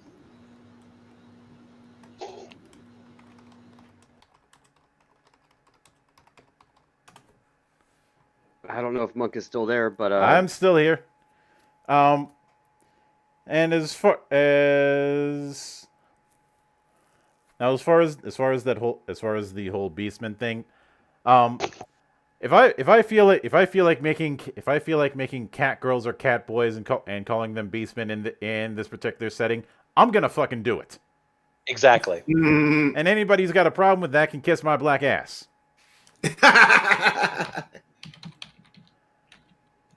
And if they say somebody when I said that once tried to go with it doesn't look that black. It's blacker than yours. if you really want to start Mildred, if you really want to start a weeb war, off topic, I don't plan on sticking on this. Just do a Twitter poll. Holo or Raftalia? You're evil. Fuck yourself. You're evil. Yes, I am. Mildred knew this. I am an evil son of a bitch. See, the answer is yes, by the way. See, here's the thing. First off, I knew you would pull that shit. Because I know you. Porque no los dos. Second off, in the immortal words of Tommy Dreamer, I'll take them both. I'm hardcore. Exactly. Porque no los dos, as the meme goes. Yep. And that would be the correct answer. Now, next is going to be government. So let's see what you end up getting for that. Fire away. You know, it would be really funny if I ended up drawing fire there, but I didn't. I was actually kind of hoping you were going to draw fire, but that's because I'm a dick. No, you ended up drawing darkness, so you are dealing with a tyranny. Oh boy. Oh, that's even worse. Well, And there goes your unlike peaceful the society. kingdom of Kelia, this is no benevolent tyranny. Oh god. So, the reason that this place doesn't want to use metal, that they don't really think they need it, is because their one ruler, who's been around for literally millennia, shrouded in mystery, has told them, you can't. And anybody who's tried has been entombed in trees. Oh shit. And not the nice way where you're just kind of melted into it. No.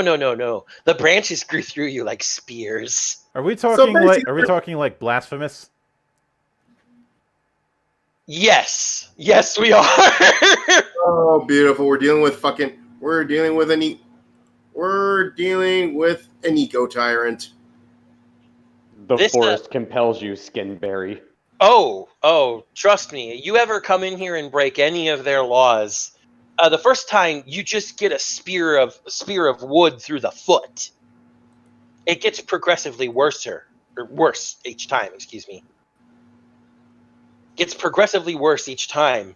It's the third time that you start losing pieces of yourself to be replaced with pieces of nature permanently. I can only imagine using skin fruit as a slur. They probably get really offended if you call anybody hippies. They would actually probably not care. Name calling isn't a big thing. Trying to use metal in their kingdom, that's a big thing. Trying to cut down Blasphemous is kind of a Souls game. It's a 2D Metroidvania with skill-based combat. That's why Monk brought it up, Game Fan. Mm-hmm. Well, I also brought it up because in that particular game you've got an obsession with punishment. Yep, punishment and thorns. Yeah. But the biggest part of it all, this mysterious ruler, definitively not human. Oh boy. It is and has been an earth and nature elemental that achieved godhood with some of that massive Pandora technology in Codertosia and left to establish its own kingdom. Your wind talk has no power here, Skin Fruit.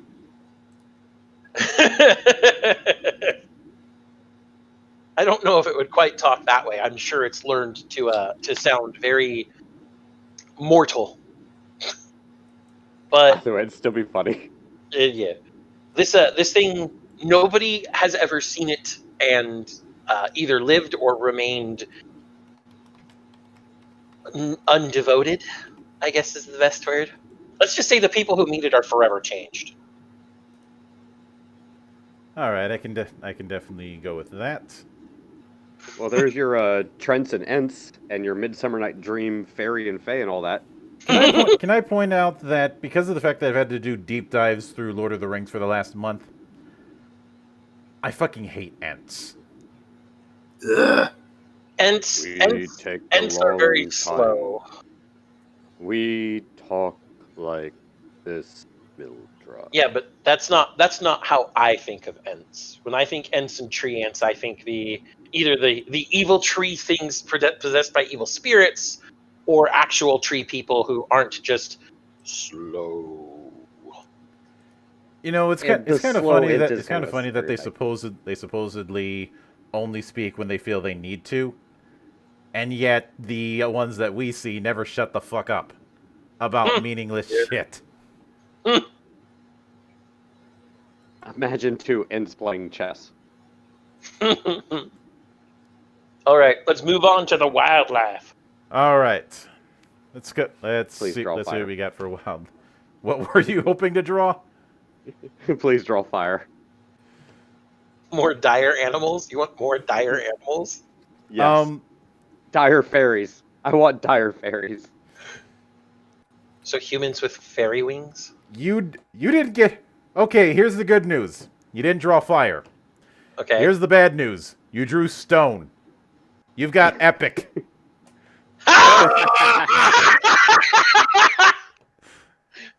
Well, that figures, considering he did come from Codertosia. He decided to bring some of his poor, misbegotten brethren with him. Your epic animals are all mindless elementals of every shape, size, and stripe. Every animal isn't an animal. It's just shaped like an animal because that's where its mind has been drawn to. They're all elementals of varying strengths, varying elements, varying sizes, and none of them have their mind anymore. It's the entire reason that this ages-old nature elemental left Kotor Tosia in the first place. He had to take them with him. And the reason for his, if you'll excuse the term, iron fist, is to keep them safe. No one's allowed to kill the animals here. Again, it's just as anathema as cutting down the trees. But if you're ever attacked by an animal, there is a protection as part of the technology herein. You simply need to speak the name of the trees that you're there, and the people of this land know the names of the trees. And the trees will coax the dangerous animals away. So you're dealing with not only a druidic society, but a society that uses true naming. Yes. Is it safe to say that in this land, every fairy is a queen? Only you, Goku. I love you. You're fantastic. I know it's low-hanging fruit, no pun intended, but I couldn't help it. Okay. No pun intended, but that was good. Yeah. Next is culture. Let's go for it. And you ended up drawing light. So we are dealing with a honorable culture. You can be honorable and completely ruthless. I mean, I did it as Sakai Jin in Ghost of Tsushima. This entire place, because true naming is in place, and because you also have a spoken name, it is only to the people who have the most honor and relative to you that you would ever let them know your true name, because it's a sign of trust. And you would let your closest compatriots know your true name. Maybe not even your own family, when you inevitably get married and have a family, would know your true name if they weren't that close to you. On top of that, honor is built based on the services done in service of nature and the animals. Every time you create a new habitat for the animals, it's seen as honorable. Every time you stand up against potential invaders or potential saboteurs from other lands, it is honorable. Every time someone tries to raise their axe and you lower it, forcefully even, it is honorable. And that is how everything is based around. All right. I like where this is going.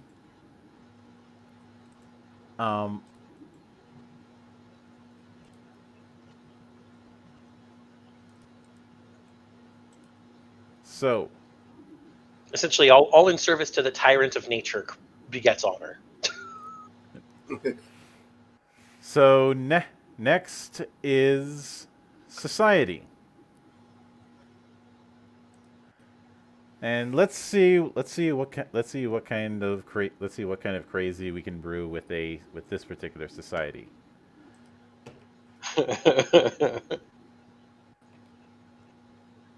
You ended up drawing light, which means you are dealing with a wondrous society. Just like Kotor Tosia! All over again! It's a strange mirror, isn't it? So, for what should be pretty obvious reasons at this point, this society is already beyond the pale. It's well beyond the fabric of what is considered the norm. Now, Monk, as an addition to this, I'd like you to describe what the wondrous entry means. Wondrous societies build their civilizations around natural or man-made wonders. Often the cities themselves are wonders of architecture, design, and beauty, and have deep artistic or religious significance. And as I already stated, that's what they do with the natural world around them. That's what their level of technology gives them. With the magic that they have, the names that they can call, the bonds that they can form because of those names, they are able to shape and form their areas of living into art. But it's not just these large artistic pieces. They're also safe.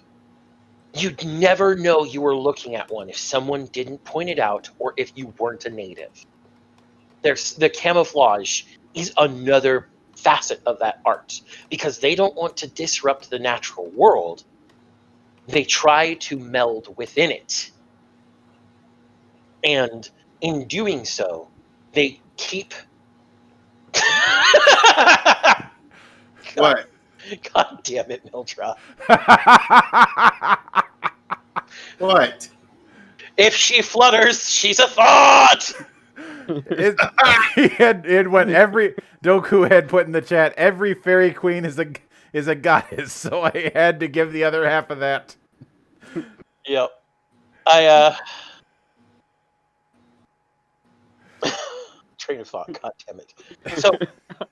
So they form everything that they create. They create in a way that not only conforms to that forest world around them, that bounty of nature, in order for it to be harmonious, but also to hide it and also to express not only their will, but the will of what they're working with. Mm-hmm.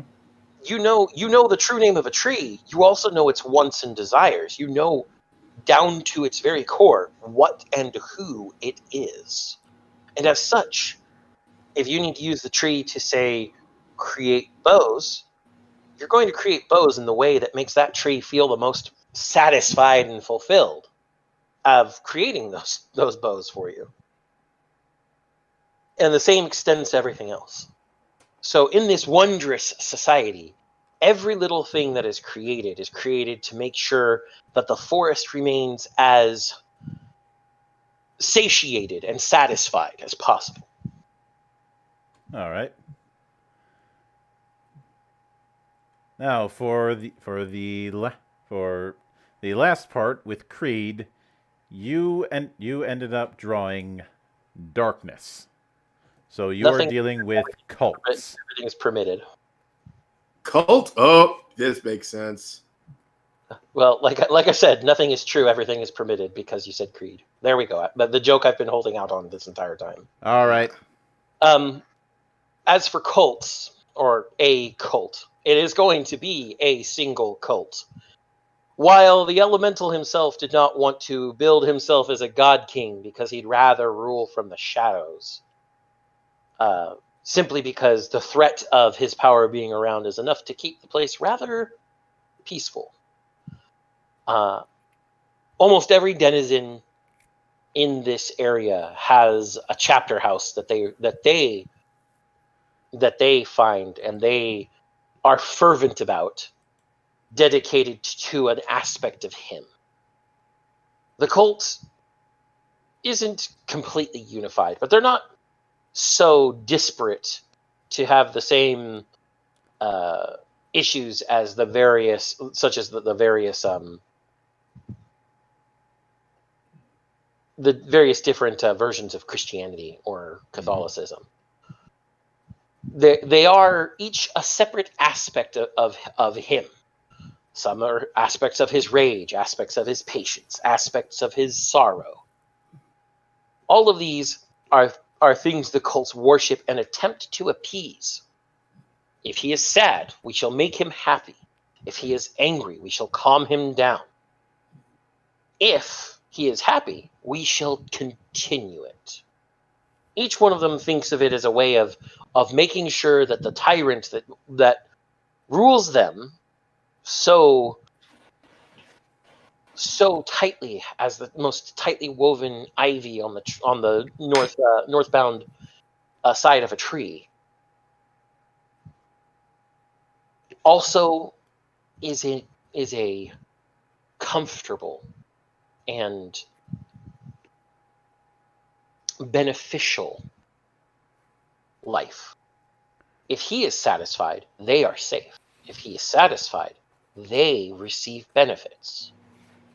And as such, there are many zealots that serve him because they feel if we satisfy him ultimately, we too shall be satisfied ultimately.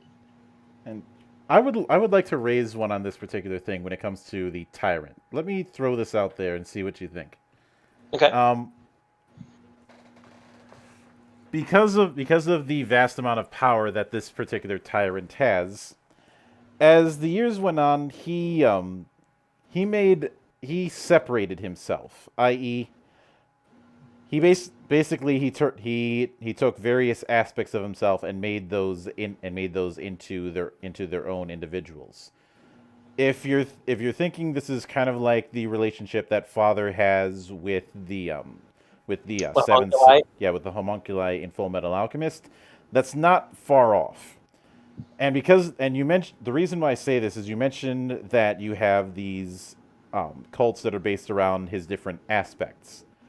The approach that I have with this sort of thing is that each of those is that there are multitudes of aspects within and out of the populace, because each one of those aspects doesn't necessarily have to look exactly like him. They're not clones. Correct. And unlike Father from Full Metal Alchemist, this is not an attempt to divest himself of what he perceives as unnecessary weaknesses. It is instead a way for him to better safeguard his people. Mm-hmm. Many of his aspects don't move around a lot. I mean, as a nature elemental of vast power, having to protect such a large area, an area nearly as large as Kotor Tosia itself, but with no competition, he also must then expend vast amounts of power around there. I would imagine that many of his aspects, and is indeed these areas where the cults gather, are going to be aspect trees, aspect mounds, like fairy circles, etc. Mm-hmm. Things where his power manifests in a way that is tangible, especially when he's pleased, or especially when they've satisfied him as they continue. So would you say that the Tetrarchy is basically a crap saccharine world? Is that what you're talking? No, it's not a crap sack at all. Crap saccharine. Yes, but there's no. What I'm saying is there's no crap to it. He's not a benevolent tyrant. He is very ruthless. If anyone, for a moment, steps over his rules, and that includes anyone that isn't a native. So anyone who comes over that does something wrong, doesn't matter that they don't know the rules. They're getting punished. Period. It's kind of like the episode of TNG where Wesley breaks the white fence and is sentenced to death, and doesn't know that would sentence him to death. It's like that. Although Wesley getting sentenced to death, I think, is our happy place. It is our happy place, but I had to use it as an example because it's a well-known one. Mm-hmm. Essentially, the world here, these cultists worship these aspects because it does have tangible benefits. Part of the things about being in the cult is you get more true names. You get to know the true names of more things around the island, or not the island, the country. When it comes to the cults, the other thing that's coming to mind is, would you say that the highest member of a specific cult would one who would be considered a avatar of an aspect? Yes, the archdruids would be able to pull on that much power from the aspect. And these aren't cults because they're all druidic circles. Mm-hmm. That's the other thing. It's still druidism. It's still that type of power. It's just very zealous druidism, which is funny because a lot of druids I've seen played in traditional tabletop RPGs are pretty zealous about nature already. Yeah, pretty much. But these cults, I know we say cult because of the type of structure it is. but it's still just druidic circles. It's druidic circles for each aspect of him that all know a single character of his true name. That's the other part. No one cult has his true name, and it takes the cult what they call it the manifest.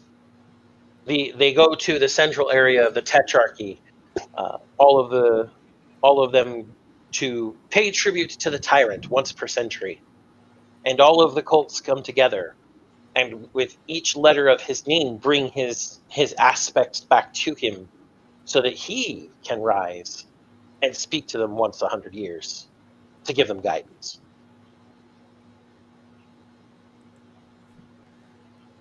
Now, with that, this is definitely going to be an interesting one. And for the next one, we're going to go with the Akorian Empire to the north, and I'm going to put in a couple caveats to make this a little interesting.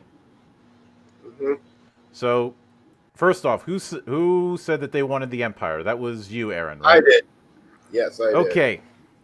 There are two things that I want you to build that I want you to keep in the back of your mind when you're building this.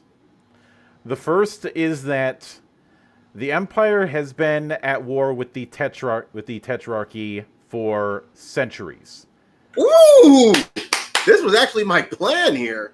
Now, when I say that they've been at war for centuries, what I'm specifically referring to is the fact that it hasn't been a constant war. It's been a very ebb and flow thing where sometimes it gets hot for a few decades, then it gets cold for a few more decades, then somebody does something and shit gets flipped, and then it ends up getting hot again. They've gone through so many on and off wars over centuries or even millennia that it's just seen as a natural state of affairs for the Empire and the Tetrarchy to be fighting each other. Oh yeah. Now here's the other thing that you have to keep in mind. Now, I'm just going to give you the word itself. I want you to keep it in the back of your mind when you're building the Akorians. That word is metal. Oh, this is perfect. Now, that can mean many things to many people, but given how the Tetrarchy and its druids have a aversion to metal, I figured this would be apropos. Oh, you've actually made my day here. All right. So, first we have the terrain, and to have a little bit of fun, I'm going to draw two, and that's the terrain that you have to work with and you're gonna have to figure out a way to make this work for you. Mm-hmm. So obviously, if I draw the same element twice, I'll just discard that. I'll just discard one and do it again. So you have light and fire. So you are dealing with a place that has desert and plains. Oh, perfect. Okay. Around the borders of the Akorian Empire and the Tetrarchy, it's desert. Why? Millennia fighting. It's killed off. If a lot of the battles have killed off a lot of the vegetation around the borderlands. Salted the earth so that we couldn't advance. Well, actually, the Akorians did because they didn't want the Alherians traveling north. So, and like I said, every war, even though it regrows every few hundred years, another war pretty much stops it cold. In fact, by the time there's regrowth, conveniently, that's when the Alherians try to invade. So luckily, the only way the Alcori can keep them out of their fucking country is salt the freaking earth every time. It always ends up in a ceasefire.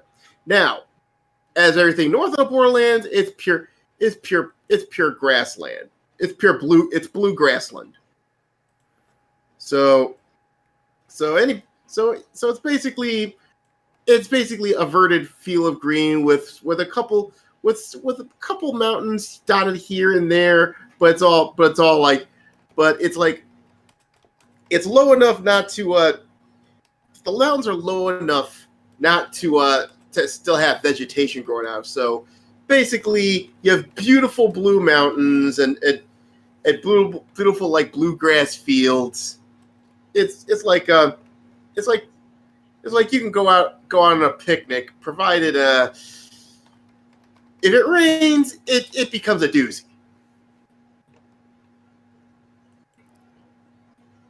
Because 90% of any rainfall you have in the Alcorian, it's torrential.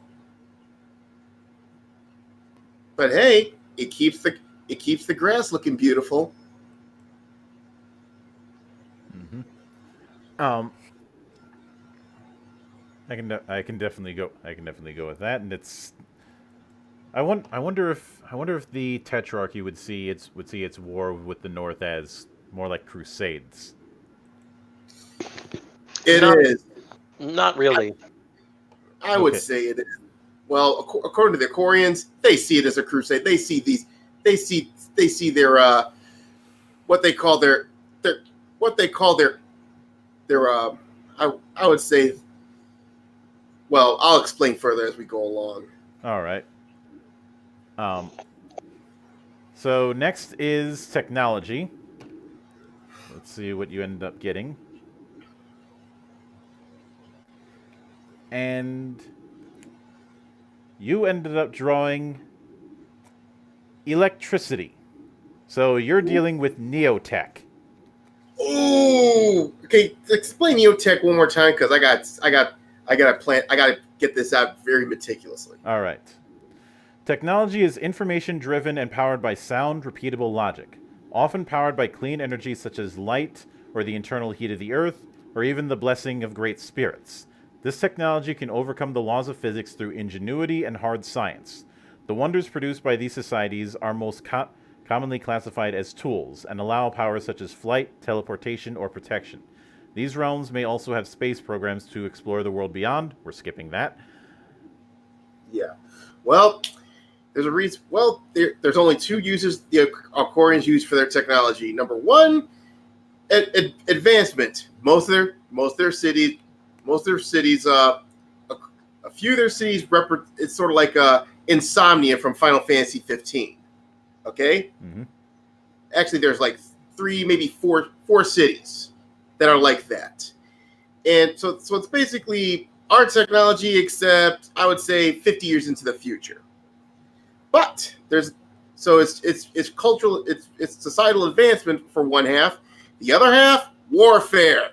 They have to utilize the metal to keep the damn Alharians from invading. So you'll see a lot of so they have like Air Force, they have their own tanks and what have you. They're highly technological society. Basically, again, for reasons I'll explain later. All right. Now, something I do want to ask. Do you consider that the Akorians would have a positive relationship with Nalarokia? Oh, definitely. Because they're not, like I said, actually, I would say, with the exception of Nalarokia, they're pretty isolated from everything else, because they always got their eye on the Alharians. They always got their eye on them. They don't trust these eco-fascists. All right. You shouldn't have cut down the trees on our border then, asshole. Stop invading! So, the next is government, and let's see what you end up getting for that. you ended up drawing light. So you are dealing with a theocracy. Okay. See, you are the Crusaders. Well, not really a crusade, but this is more of an a response to the cult and Alharians. You see, here's what the Alcorians represent. Yes, you'll have a few native population that really don't. It's like, okay, they're natives, but the other half of that population of the Alcorians, exiles from the Alharians, exiles and refugees. They detest their leader, big time. They see him as a power man, god king that wants to enslave the entire continent. Funny, he hasn't moved on the Principality of Complia or the Duchy of Moravia at all. Well, they figured if we're gone, they're next. So that's what. So basically, The eternal logic of the Holy Church. So basically, they basically worship two things: freedom and technology. Freedom from from their god tyrant to the south, and the freedom to and the freedom to utilize metal as their technology, since again their god tyrant banned. Would you say that I could easily see their pantheon being named after certain metallurgic terms or certain types of metals. Yeah, pretty much. A god of gold, a god of steel, I got a god of bronze, a god of smithing. Not much of a god, more like patrons, if you will. All right. So next is wildlife. And Aaron, I think the word you were looking for was saints. Yeah. Yeah, I would say that. Yeah. Which, given the Gothic architecture of a place like Insomnia, is certainly fitting. Yeah. I wonder how many of those saints are saints only because our tetrarchy crucified them in the trees. Maybe that's a possibility. I wonder what type of kingdom might have magic to resurrect those saints. Just saying. Codertosia, maybe? You never know. Yep. So for wildlife, you ended up drawing water. So you are dealing with exotic. So you're dealing with exotic wildlife in deserts and plains. Okay, so the wildlife. Well, let's just say. Well, here's the bad news. Most of the wildlife are descendants of the Alharians. They're basically rejected by the god tyrant, but they were happily accepted in the Alcorians. But it's like, for instance, you'll have like camels that are like how should I say, a filthy animal in the south, but they're revered up here in the north. Most of the animals, they're not being used for game. They have all their game meat imported anyhow. But they use these animals as they use these animals as sort of like pets of war, if you will. They're only rejected because they don't have any elemental power anymore. He's there to protect the elementals. Fuck your normal animals. Yeah. But these are. Yeah. They look exotic because again they look like some. How should I say? It could be because they ran out of anima power and they're either casted out or hunted down, but somehow escaped. So Yeah, and they're and although most of them are pretty vicious, like for instance, you'll have like yellow bears in the desert, which are pretty vicious, but the best part of these animals, they're tameable. Most, if not all of them, are very tameable. So, if an invasion happens and they need reconnaissance, well, their recon unit consists largely of them.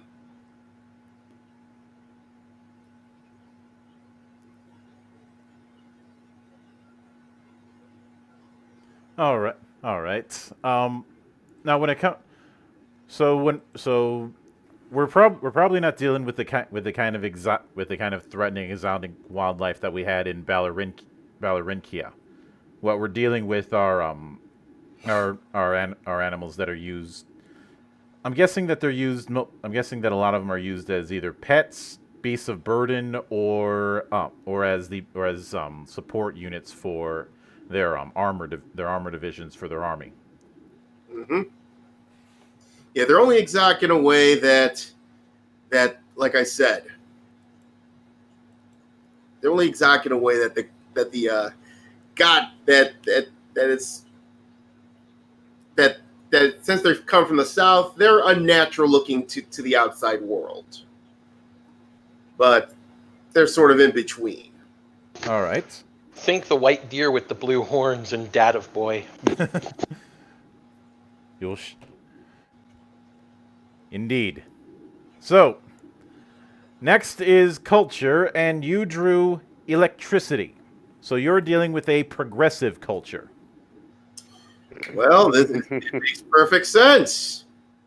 They don't want to be backward like their god tyrant. So of course they're gonna work. Their society is their culture is based on freedom. So it's like how should I say this? Classic liberalism. Yeah, pretty much anything that's forbidden by their god tyrant in the south, it's permitted up there. Just don't get too perverse. 1567 will commence again. Okay, next is society, because we live in one. Yes. So, let's see. So for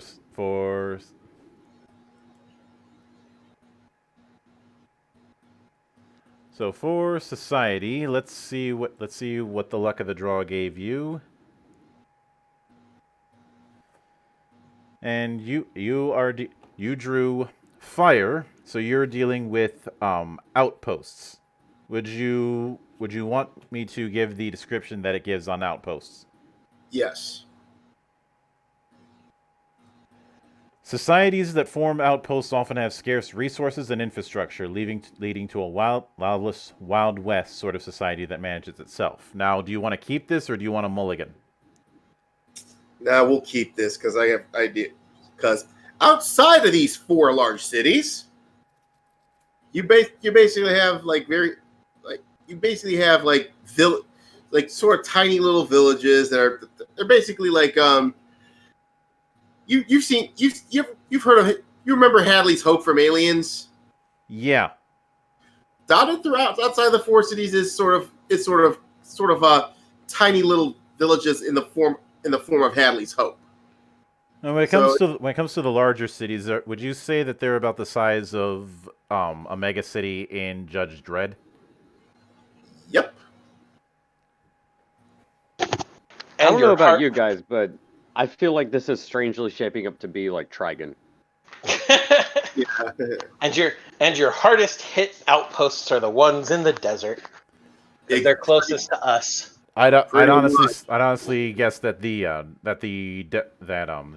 desert, that the closer you get to the desert, the less they start looking like a kind of Wild West micro towns, and more like full on military bases.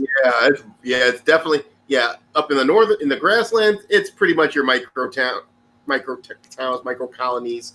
But around the deserts, they're military bases. There might be military bases with their own towns around them, the way certain bases are in real life.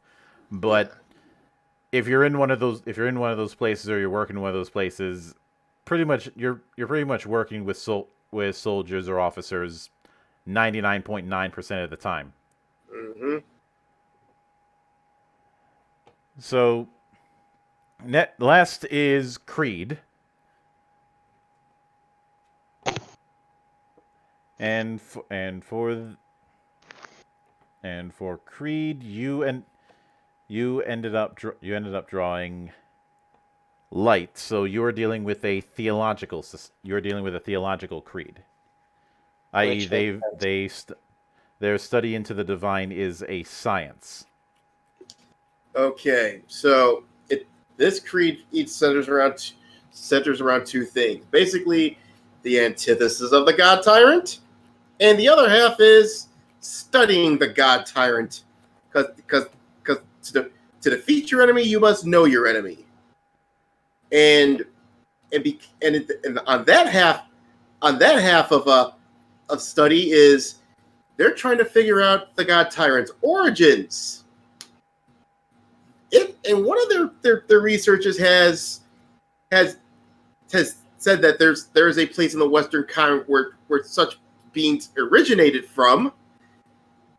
I think you know what I'm talking about. I'd imagine that the problem is anytime they send anybody over there to try and research it, they don't come back.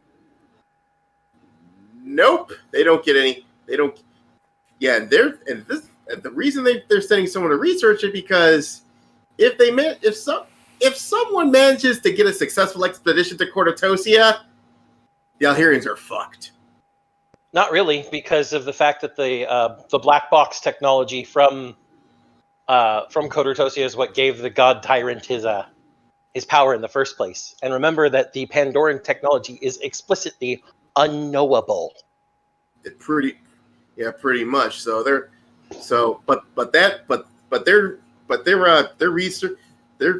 research wing is trying to figure out how can we safely use this technology to stop the God Tyrant. So I'd imagine that when it comes to their study of the divine as a science, bringing it back to the whole concept of metals, and also the fact that when it came to the Tetrarchy, since you have a lot of refugees from that kind of place, a lot of them have studied the art of true naming. Yeah, that's true. Specifically how to manipulate one's own true name or the true names of others. Yeah, that could be true naming happens to be a pretty. The funny thing is, they recently discovered that, so that puts the Alcorians in a bit of a. They finally get a little bit of an advantage. So the next time they invade, well, it's gonna be a bad time. It's going to be amateurs using true name versus masters of the art for the last few millennia. Okay, watch yourself outclassed.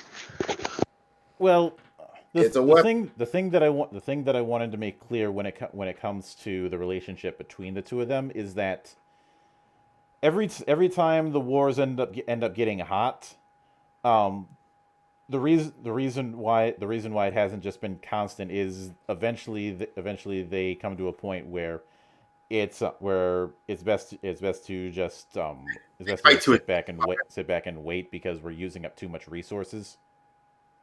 Basically, they always fight to a ceasefire. Mm-hmm. So it's been a stalemate for millennia. Yeah. And the Alcorians are trying to find a way to break the stalemate. Now, for the last one that we have the Principality of Compilta. You should make this one. Yeah. Me? Yeah. Yes. Agreed. All right. Now, I'm going to be adding one particular thing. Thing.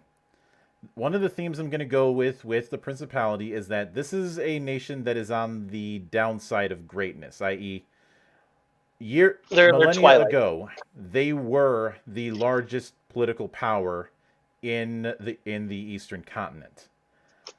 But So with the rise of the empire, with the rise of the tetrarchy, and with the rise of the duchy, they have lost a lot of their power compared to their neighbors. They're basically the equivalent to old money within the Eastern continent. Oh, so basically, Belka from Ace Combat.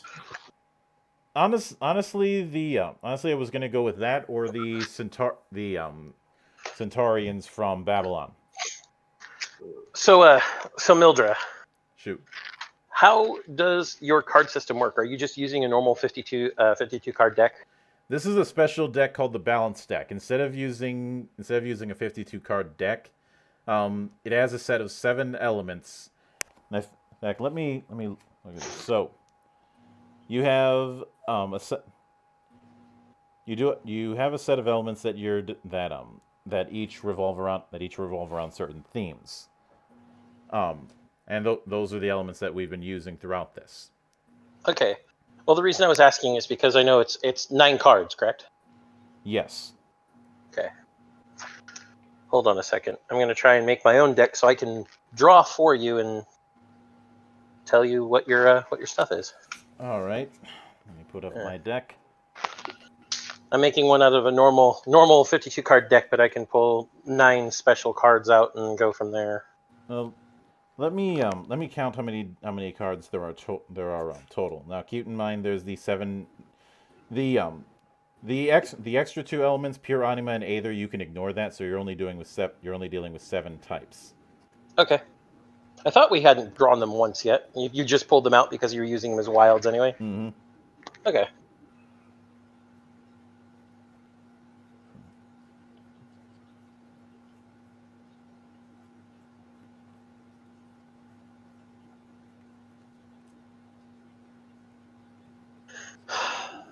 I didn't think I still had this card deck. There's a card deck I got as merch from a very old webcomic I used to read. See, this is actually I counted 55, but given the fact that that's including the pure anima and ether cards, it's probably a little bit less than that. How many pure anima and ether cards were there? I've been shuffling the deck a bunch of times, so I'd have to separate them all by element, and I don't feel like doing that because that's going to take too long. Okay, I'll just go with a normal 52 card deck then. All right. All right. Okay, so what am I getting for terrain? Well, let me shuffle up. This is actually a deck I had never opened before, so it's in normal order.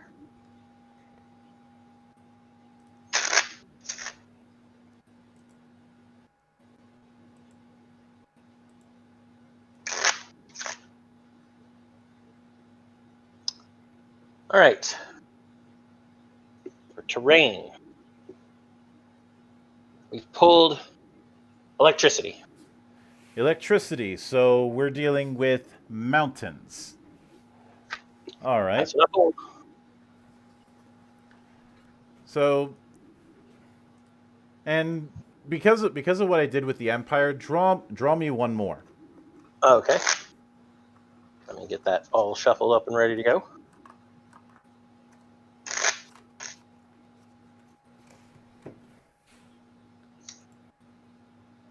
All right. We've got air. All right. So mountain and seaside. I mean, I guess that kind of fits, considering where the Principality is. So the Principality has a lot of mountain on the border between them and between them and the Altherians. And because of and when it comes to those mountains, the Altherians have tried to broach into them, but the tunnels within there are tunnels within the mountains, but unless you've got a guide, it's very hard to navigate. So the last time that the Tetrarchy sent scouts into there, they ended up starving to death because they got lost. Okay. Now, as far as that's when the other thing, of course, is that eventually the principality figured out how to weaponize it so that they could transmute some of the rock into it into lava. So if you're going in there and you don't know the way and they're pissed off at you, all of a sudden you're walking right into a lava flow. Oof. That sounds nice. Or lava just squirts out from the walls and burns you alive. That sounds a lot nice. So basically, this is designed to keep the Altherians out. Mm-hmm. Because they've sent pilgrims in the past, but given how a lot of the people in the principality see the Altherians and Ancorians as people who are on their land, they're not interested. It's not a case of them being hardcore isolationists, but they refuse any sort of political alliance with either one of them because they still Those have were the ours. place. Go away. Yeah. Now a lot of their more settled areas is closer to the east, where you do have a lot of irrigation and a lot of shore-based cities. There are villages strewn out through the middle, but if you want to go to the big city, you got to head to the sea. And because of that, you can usually find your way to a settlement by just following the rivers.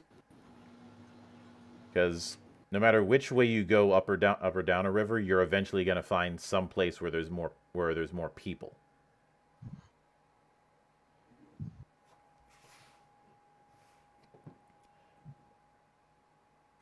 So next is technology. So what do I got for that? For technology, we have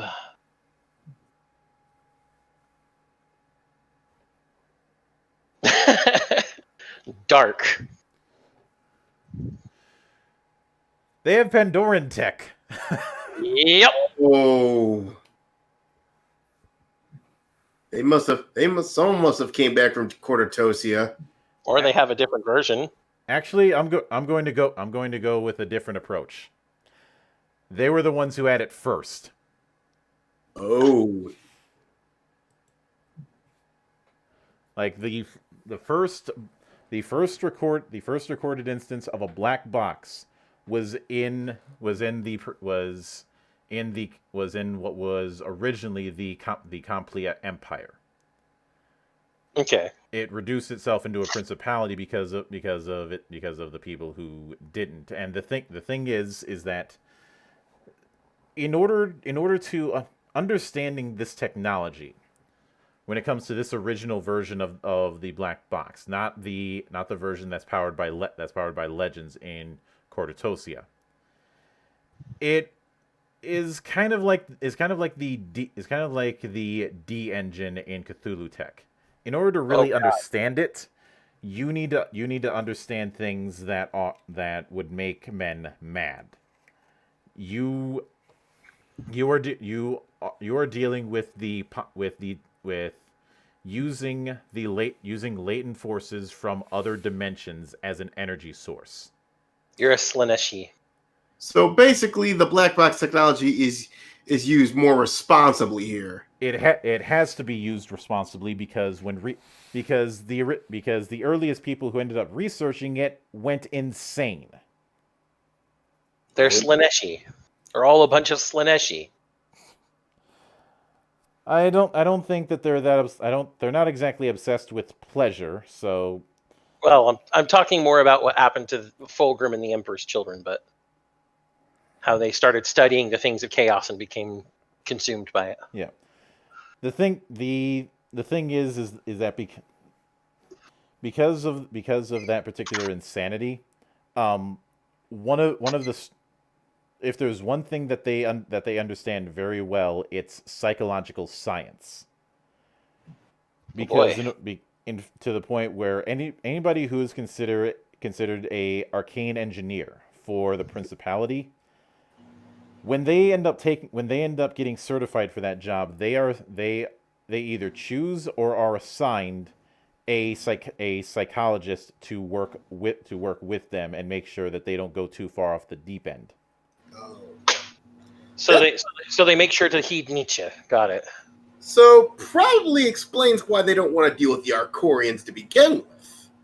Because if the Arcorians get their hands on that technology, they know they'll use it for war. Yeah. Now the Altherians see that kind of technology as heretical, and they'd want to destroy it. But given that technology is part of their heritage, they're not doing that.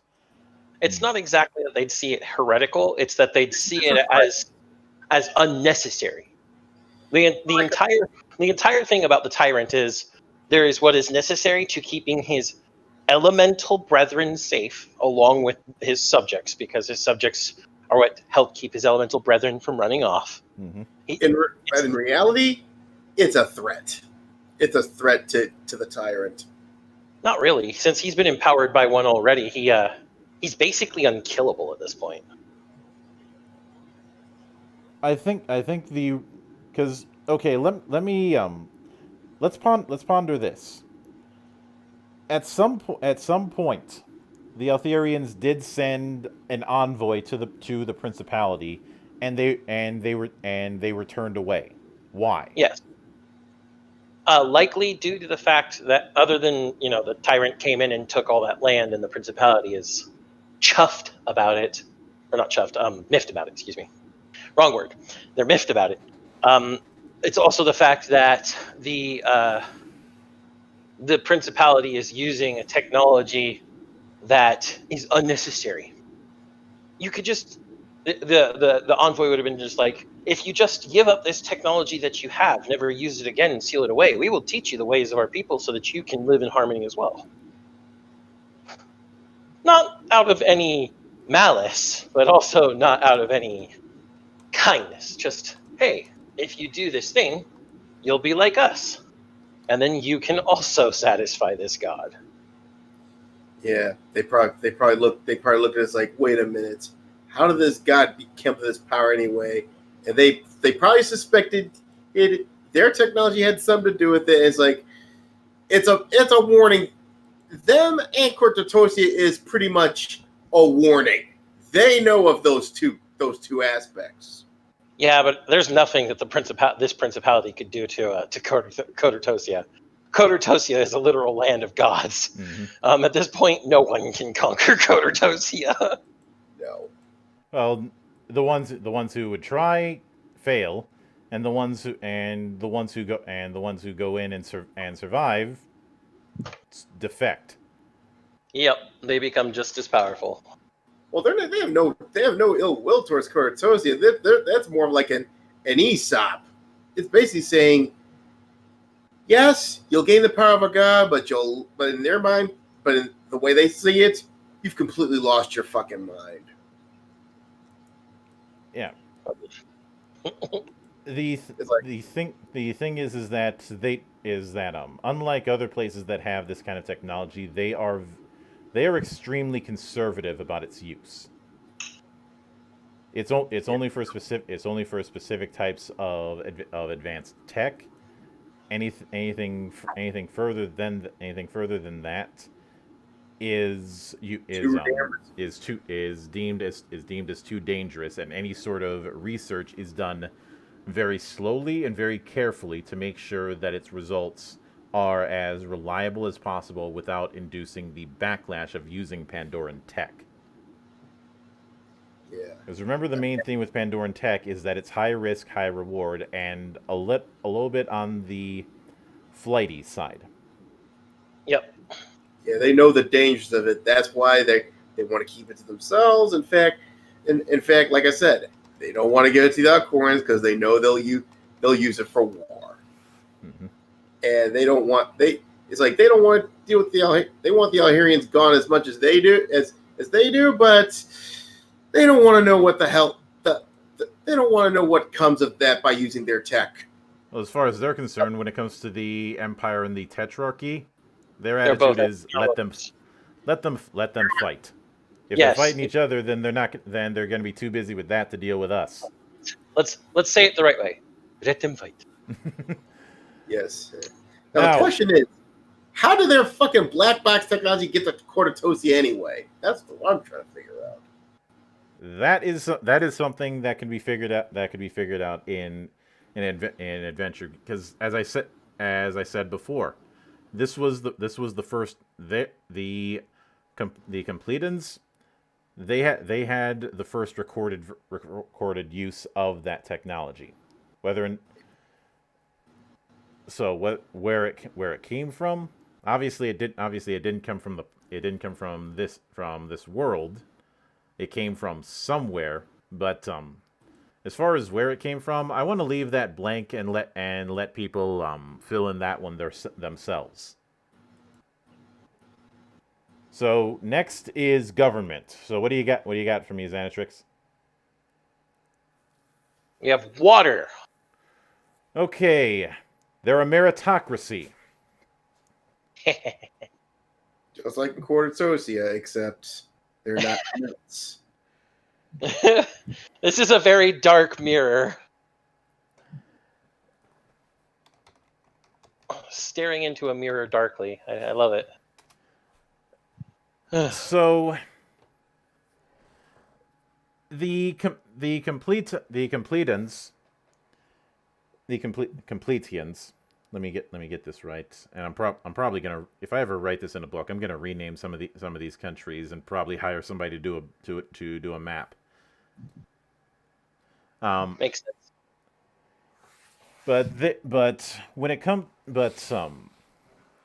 I hesitate to call it a social credit score. That's not the approach that they have. What it is more a case of is that your social rank is akin to peer review. Are you all familiar with a thing called the H index? Nah. The H index is used when it comes to submitting papers for places like science or nature. Mm-hmm. And it's the frequency in which your work is cited by other people. Oh, so basically, so the Principality is more of a scholarly country, basically, huh? That's pretty much the vibe that I'm going with. This is a place that has indisputably the most advanced universities in the world, especially when it comes to technological aspects. And while there's to a certain degree, yes, but where their universities really shine is in psychological science. Well, psychological science when it comes to hard sciences as well, and in terms of engineering. This is not the kind of place you would go. These are not the kind of universities you would go to get a gender studies degree. Their government is like I'd say it's like going to MIT on steroids. So it's MIT, the country. Yeah. and because of that, when a person who is a registered citizen in the principality they'll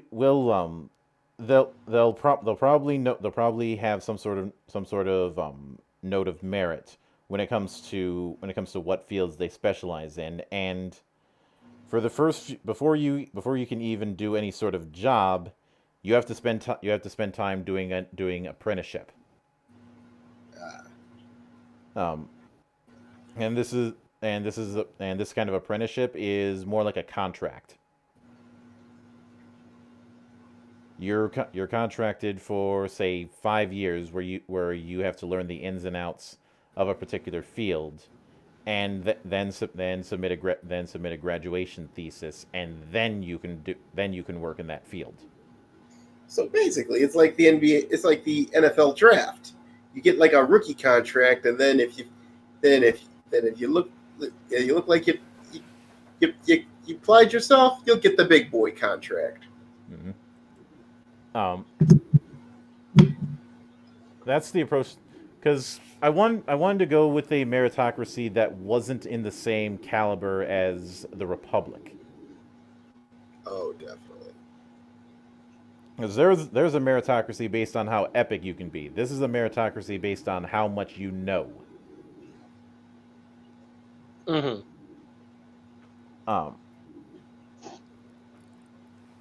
And because of that, even though I made the whole old money comparison,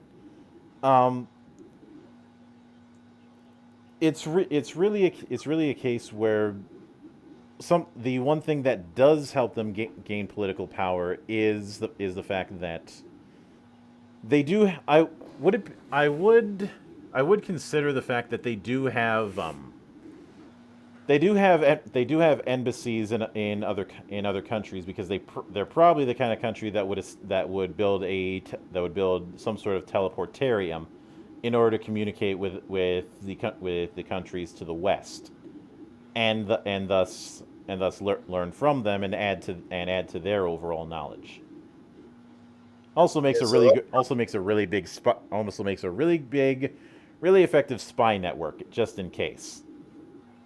So they'll probably settle in Nalarokyo, Kenev, maybe Ursa, maybe the Grand Duchy, and pretty much, I would say they would pretty much have relations with everyone except Quartosian and Alaronia, because they probably set up these embassies to keep Quartosi in check. However, these embassies do not trade in goods. They trade in information. Knowledge. Yep. Knowledge. Sorry, you had to have a Ty Lopez moment there. Yep. Mm-hmm. So next is wildlife. What do you got for me? Let's pull a card, any card, and the card today says air again. Organized. Ooh. So opposite of Quartosia. Quartosia was epic. Yep. So organized. So because now the use of that technology in their early days led to some interesting discoveries, and one of the things that is fairly common in the Principality is uplifted wildlife. We're talking natural animals that can communicate with normal humans. Oh, so you have sentient animals, huh? Yeah, you have now a lot of the animals do keep to certain tribes or pacts. Some of the animals are referred to as halfways in some form, and this is where you get effectively your cat, not just your cat girls or cat boys, or dog girls and dog boys, but you might have individuals who have bear aspects, who have wolf aspects, who have fish aspects and the like. But it's not a case of mutation. They're more akin to skin changers. You know, so a person who is a, if you're familiar with the kind of skin changes or skinwalkers in stuff like Lord of the Rings, they basically can shapeshift between between a full animal form, a full humanoid form, or a hybrid. Oh, so they're basically changelings. Yeah. The thing is, though, it's not I was gonna make a werewolf comparison, but the reason I'm not is because their transformations are not dictated by moon phases, or any sort of phenomena like that. They transform It's simply a natural biological thing that they can do. Mm-hmm. And and I assume at will. typically when they're out, typically with those sort of shifters, which became more and more common as the centuries went on. Whenever they're in the wildlife and they're within particular packs or those sort of communities, they'll take on animal forms. Whenever they need to communicate with humans, they'll take humanoid forms, even though they'll be as close to human as possible, but there will be certain tells. So I know Game Fan in the comments ranted um about about calling something an anthro when it's just cat ears. That's They put those things in they don't technically have to put those kind of things in, but the reason why they do is to have a tell to show that they're not human despite their appearances. Um, So I would say this: if they're in the wild, they're full on animal. If they want to contact with a human, they go hybrid. And if they want to go into the settlement, the human settlements, they go pretty much as human as close to human as possible. the My intent for the hybrid form is that is the form that is used in combat.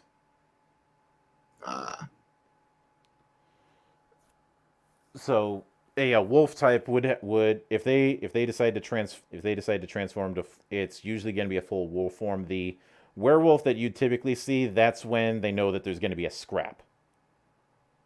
Mm-hmm. And even with that, it's not the key to the transformation is not a moon phase, but rather the sense of self. They are So whenever one of these kind of animals loses their sense of self, it's kind of like what happens when a lunar exalted spends too much time in the wild. Oh Jesus! It doesn't get that extreme, but it does. But the transformation, they do start to become more instinctive. Yeah. And if that ends up happening, it's when it comes when that kind of thing ends up happening, that particular person will usually be considered exiled by the particular group, and and let the humans just come and kill it. Oh. Because once you've lost your sense of self, there's no going back.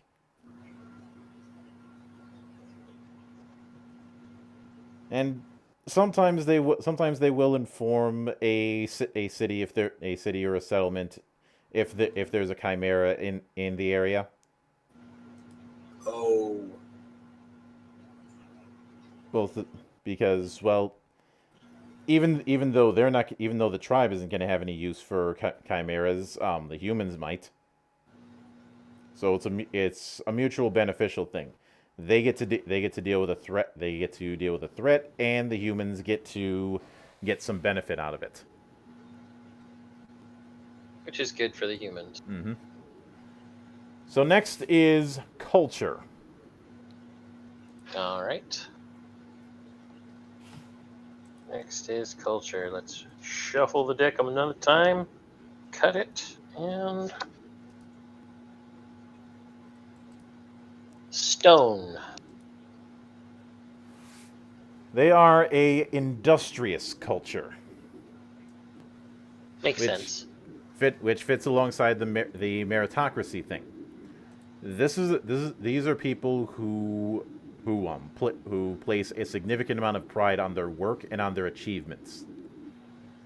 Yeah. You know how a doctor is gonna have their PhD framed and hung up on the wall in their office.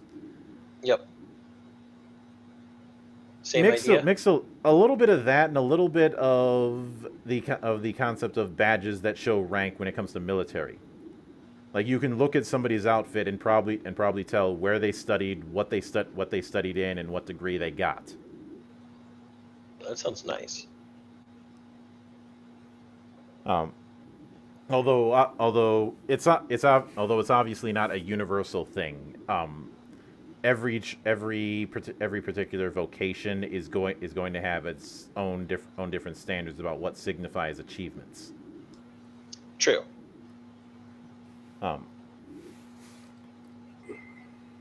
So next is society.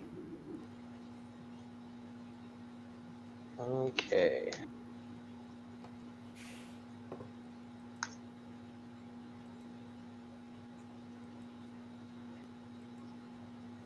Got dark again.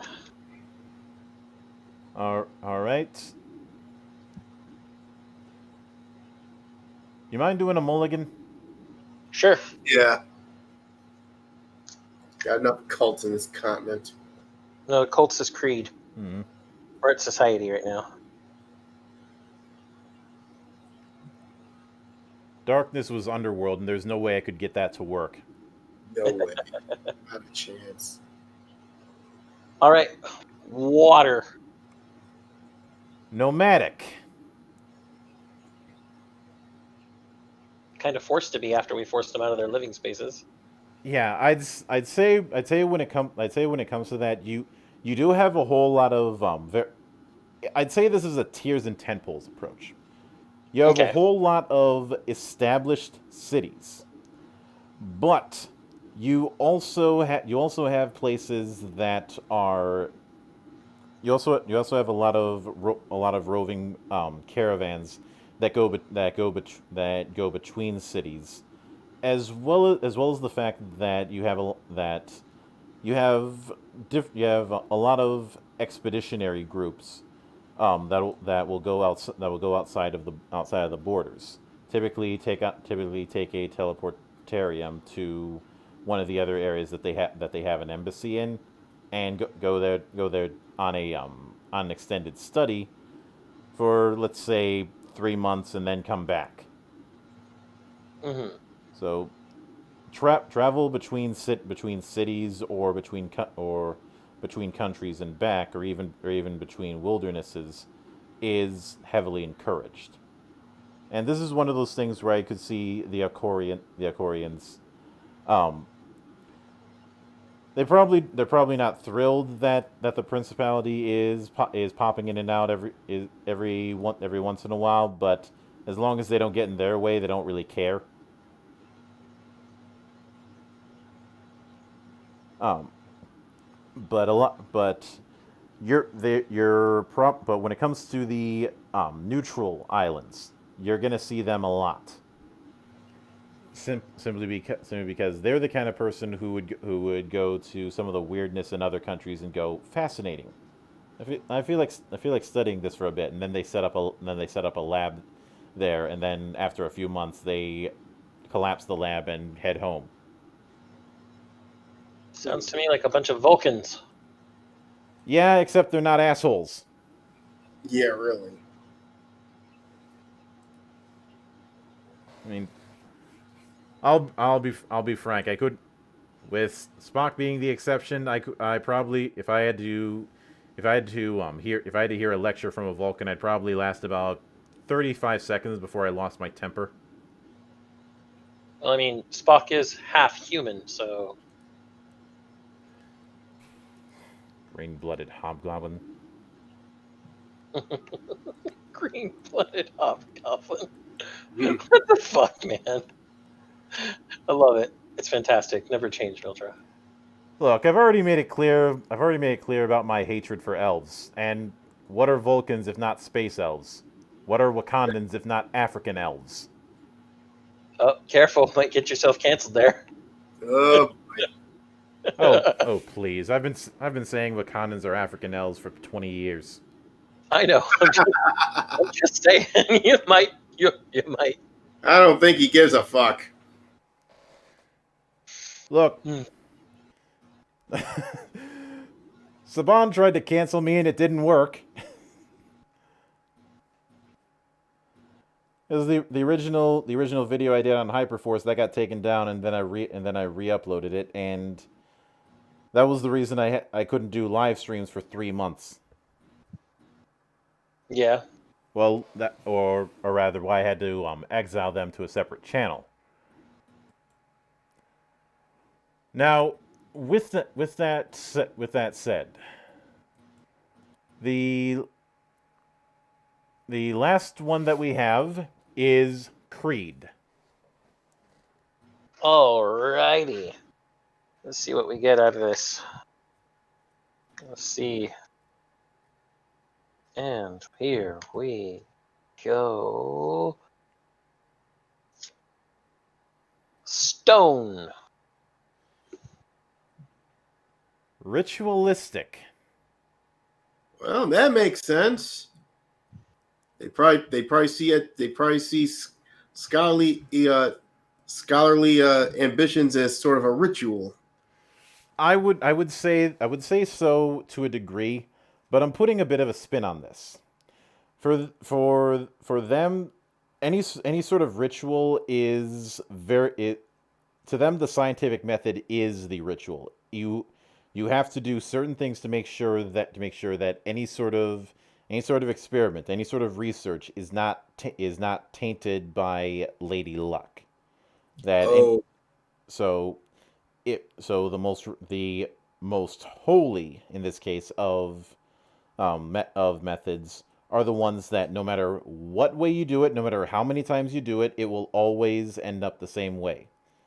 Like they would kind of like the fact that the ideal sort of method for them would be the whole gag about peanut butter side down. Oh, Like, if no matter what happens, no matter what the circumstance, the result is always the same. Those are the most ideal sort of rituals, and any sort of research they do within this is to minimize any sort of deviation.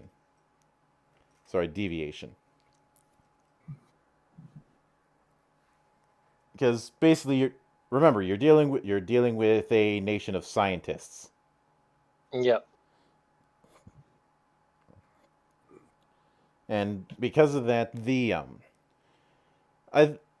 was one other thing that I want to go with that might mess around a little bit, but given how much I enjoy the Foundation books, I would like to argue a couple things. One, they do have some similarities to the Second Foundation, and two, it is not uncommon for humanoids within the Principality to develop psychic abilities. Ooh. Which is probably the reason they'd be able to set up embassies all over the world and not raise a fuss. As far as anyone else is concerned, they're just normal buildings, or it's an embassy that doesn't exist. Nice. Because they could, if you've seen the Shadow or remember the old Jedi mind trick, that's the kind of thing that they could probably do. And because of that, you could probably see a debate hall where people are arguing, but nobody is actually saying something. They're all arguing telepathically with each other. So they get all the facial expressions, but none of the words. Yeah. There's that. There is a certain pact that you now doing this kind of thing, one would suspect that mind reading would be a problem, but there's a couple of things. One, there is very much a social stigma about mind reading without permission. As in, if you do it, you're not considered a full on heretic, but you're considered a creep. Hmm. Effectively, because you're digging. It's like digging around in someone's house while they're away. It's you some places might charge you with crimes for that. Other places you're just going to be it's just going to be seen as really bad form. Um, but well, now I want to make clear when it comes to telepathic and empathic powers, that's where they're the most common. Things like telekinesis or enerkinesis, which is my catch-all for pyro, cryo, etc. Those Yeah. those are slightly less common, simply because of the fact that that's a relatively new field of study. Um, but when so you're not gonna see a whole lot of people moving stuff around with their mind. I'd say in 100 you might have maybe 20 people who have some sort of external psionics. So it's mostly all communication or otherwise internally based. Yeah. Okay.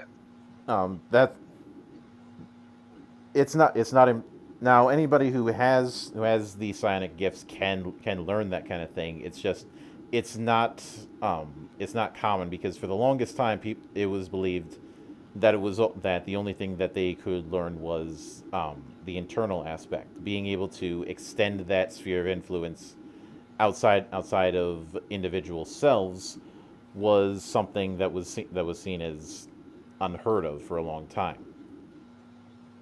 And because of that, they don't have a hive mind per se. It's more like a psychic internet that they can tap into, or the Akashic records if you want to go that far. Yeah. And every mind is basically a link on that particular net.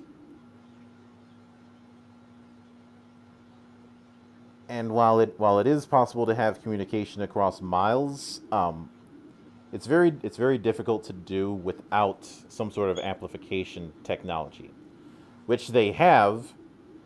But I'd argue that that any sort of amplification technology, you're not going to see that commonly simply because you can have backlashes. And when I talk about that kind of tech, the main thing I'm considering is Cerebro, where yes, other psychics besides Xavier could possibly use it, but it's really hard to maintain focus with the thing. So you need to be a really good telepath in order to use that kind of thing because you're effectively trying to open up your mind to a greater range and trying to still maintain that without losing yourself in all the static. Yeah, and it was also basically configured for Professor Xavier himself. Mm-hmm. But that's the approach that I have with it. Now, when it comes to the nations that we put up with it, I am really glad that this thing ended up turning out as well as it did. If I do end up making a book out of this, I'm not entirely sure what I'd call it, and it'd probably take me a few years to actually write the manuscript. Mm-hmm. But one thing but now I'd said that I wouldn't use fifth edition for this kind of thing, but Xana, based on the systems that you're familiar with, Yeah. what system would you say would be ideal to adapt the setting that we've created? This entire setting? Yes. Oh.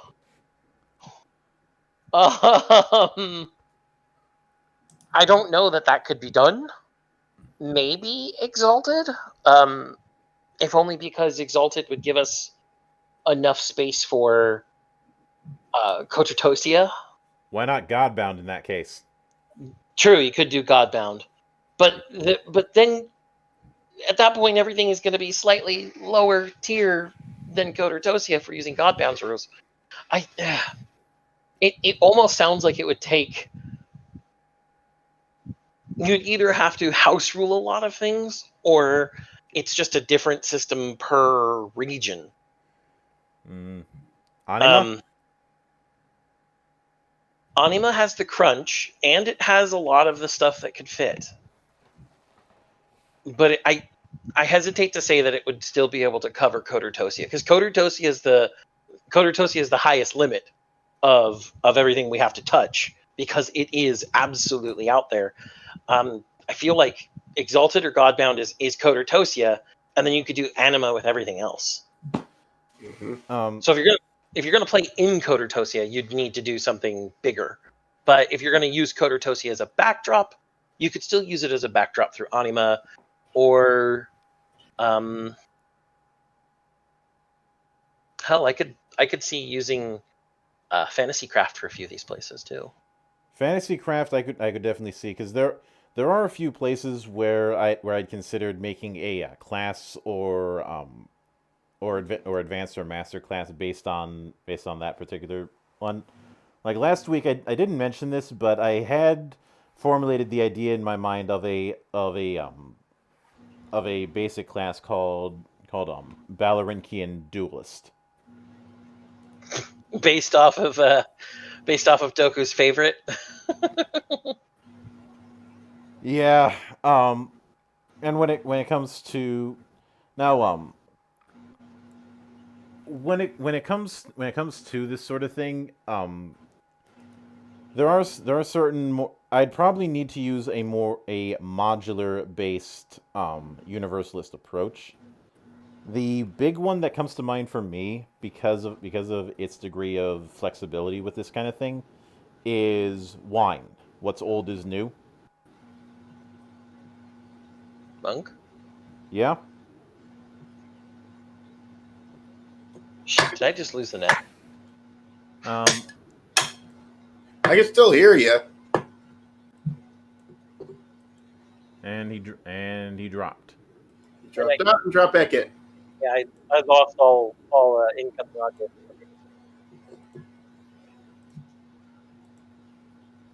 Oh, that was the thing. But wine is very modular with its approach. Mm-hmm. So that's definitely a possibility. No matter which one I use, it would be a case where I would have to house rule the fuck out of it no matter what I use. The reason why I'd be hesitant about Exalted is much like a lot of the storyteller system's output. Exalted is a little too married to its setting. Yeah. I suppose that's true. Like it's really hard to do a generic setup with Exalted's rule set, because it has way too many assumptions, and that's also the reason why now when I said I would refuse using D&D for this, you might think that that's just me doing some more 5th edition bashing. It's not the case, because this is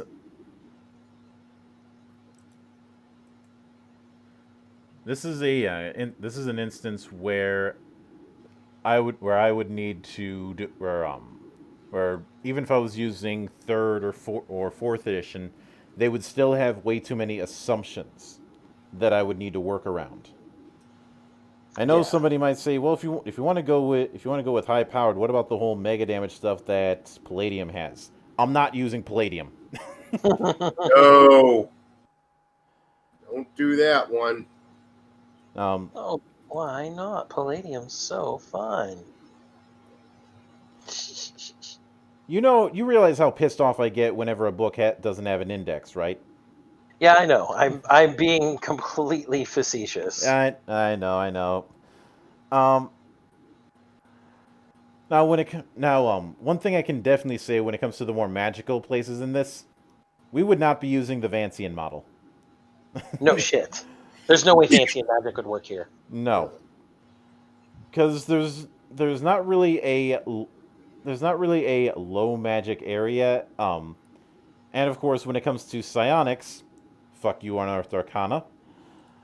Um, psionics has always been power points. Yep. Um, Which is why it breaks action economy so easily in D&D. D&D's all built around action economy and Vancian magic, and then you've got something that is completely not that. So I do say that fourth edition psionics handled itself pretty well though. pretty well is still not good. Pretty well for what it was, sure, but it still was shit. Well, do you recall how they did psychics for fourth? Not really. I'm going to be honest there. I haven't played Psionics fourth in fourth forever. did not get encounter attack powers. What they instead got were power points that they could spend to modify the at-wills that they'd get, because they'd get more at-wills than anybody else. Mm-hmm. So the power points acted effectively as your encounter power pool. So you regain those at the end of an encounter, which is the reason why I say that it does integrate itself a little bit better, because of the fact that because fourth edition nixed the whole Vancian model with the AEDU approach, at will, encounter, daily, and utility. Mm-hmm.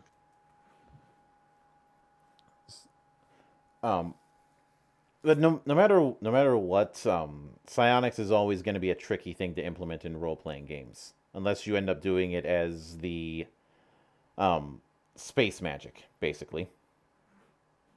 You mean like it is in Shadowrun? I was actually going to say that it's more of a case of having magic in a science, the magic equivalent in a science fiction setting, like say biotics with Mass Effect. Yeah.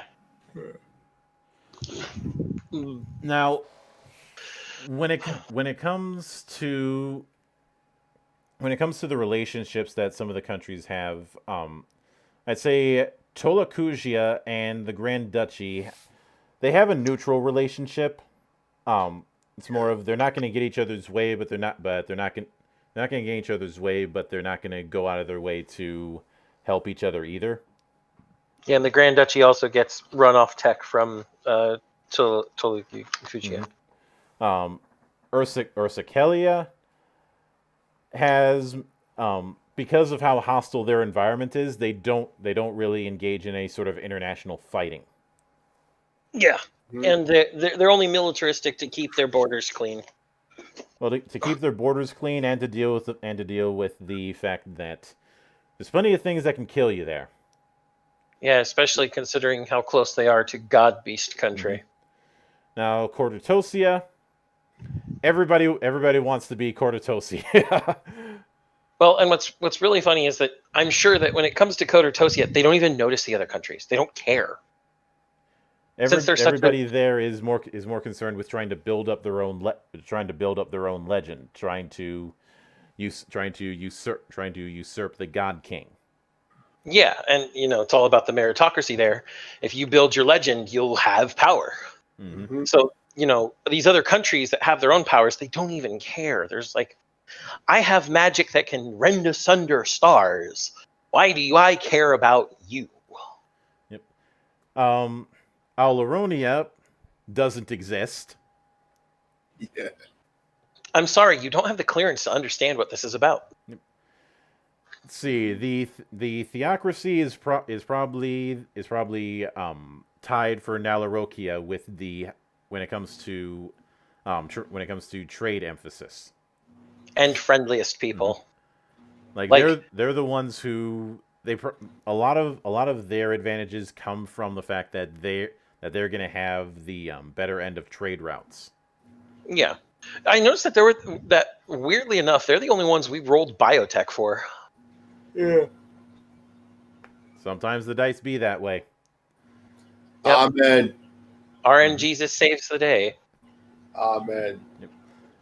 Now the principality, I believe in their case, they because of their fixation for harmony within their own areas, they're not interested in international politics. Yeah. No, Maybe except some more area because trade possibilities. If that's about it. Mm-hmm. When it comes to the island to the west of them, I'd say it's too big to be an island. It's a microcontinent. More like east of them. No, he's talking about the contested territory between them, Alaronia and That particular area is it's been used for wars in the past between the Kenevs and the Bajakians, but now it's just a wasteland. yeah, it's been a wasteland for centuries to the point where nature has basically reclaimed any settlements there and the people. But however, it does end up being a wretched hive of scum and villainy. Oh, It's a pirate's cove. Oh, damn it! Which I wonder if that wretched hive of scum and villainy ever gets griffined. I'd say what you'd probably see is is post-apocalyptic cities on the surface, but a lot of the pirates have hidden passages underground. What is this, Fallout? Because of the fact that there's probably a lot of rock around the borders, and I'd say there's a lot of hidden coves that people can bring their ships in and out of. It's not Fallout style vaults. Yeah. I would say there's and considering that island, it's probably overgrowth. Like there's a lot of freaking overgrowth. Yeah. It's more The Last of Us than Fallout. The Last of Us Part 1, let's clarify. Yeah, Part 1, not that other game we're not going to even talk about. Or Horizon. Horizon. I'd say Horizon is actually a better comparison. Yeah. But I'd imagine that the Complitians have a lot of researchers on the surface. And the pirates are just like, those fuckers. Well, sometimes they'll try and there's probably been a few cases of trying to rob them, but every time a raiding party tries to attack one of them, they end up dying from severe brain aneurysms. Doesn't take a lot of pressure to break a blood vessel in the brain. Yeah, so their best bet, leave the eggheads alone. Or worst case scenario, anybody seen Scanners? Yep. Then you know where I'm going with this. Boom. Your head explode. Yep. Boom. Headshot. Now, as far as to the island to the north of the Principality, what I see that as a result of a mutual beneficial arrangement after years of fighting. A mutual trade pact, basically. Between the Kenevs and Nalarokia, yeah. Yeah, that island has a lot of resources that both of them could take advantage of. But after exhausting so many resources trying to control the island, they basically said, "You know what? Let's just call it down the middle, and because we're probably gonna get more money out of both of us working together on this island than one of us having total control of it." And look, they were right. Mm-hmm. So the Kenev, the Nalarokians, anything underground, that's their game. Anything overground, that's the Kenevs. Now, as far as the Duchy of Moravia, um, I'd say they have some foothold within the Tetrarchy, but it's basically a case of, hey, we were here, this is our place. Just we know you like trees and all that, but just leave us alone. There aren't any trees there anyway. It's all mountains. Yeah, it's all mountains, so the Tetrarchy leaves them alone, and the Duchy gets to continue their trade with the Belkagians. Yep. And of course, as we mentioned before, the Altherians and the Ancorians have been at each other's throats for a millennia. For reasons different to each of them. Regardless of the reasons, they keep picking fights with each other. Yep. Yeah. The Corians swear. They just swear that we started it. Yeah, Koreans do not like do not like the God Tyrant. Would you say that the Tetrarchy and the Empire are a case of the Hatfields and McCoys? Pretty much. I would say so. Mm-hmm. And lastly, we have the Principality, which doesn't like anybody doesn't like anybody else on their continent, but at the same time, they know that they don't have the raw power that either of them has. So instead, well, they do. They're just spineless. I'd say more like this. I'd say the problem is that they're too conservative. Yeah, they see the Alherians as like, oh, we ain't giving up our tech. Get out of here. Oh, and as for the case of the Alcorians, like they would deal with them, except if they got their hands on their tech, they'd use it on the Alherians, and they don't.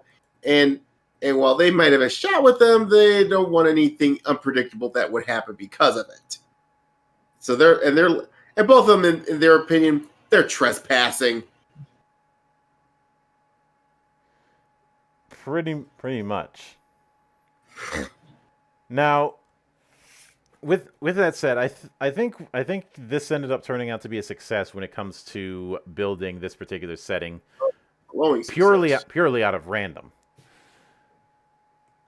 You know, since you brought up glorious success, the main thing that comes to mind right now is Helltaker. By the way, Helltaker. pancakes. Chocolate chip pancakes. Lucifer loves them. Yep. Well, somebody has to because I can't. Goddamn chocolate allergies. I'm sorry. That's a terrible world for you. I feel very bad. Yeah. I've heard it before. I've had to deal with this thing. I've had to deal with this thing my whole damn life. So, it is what it is. It still sucks. Yeah. I can still sympathize. God damn it. But that is going to do it for this particular iteration of GeekWatch. Sorry about the cutoff from last week. I don't think that's going to repeat itself because I did invest in a backup because it's always important to have a plan B and a plan C and a plan D just in case. Because no matter what, your plan will go awry in some form.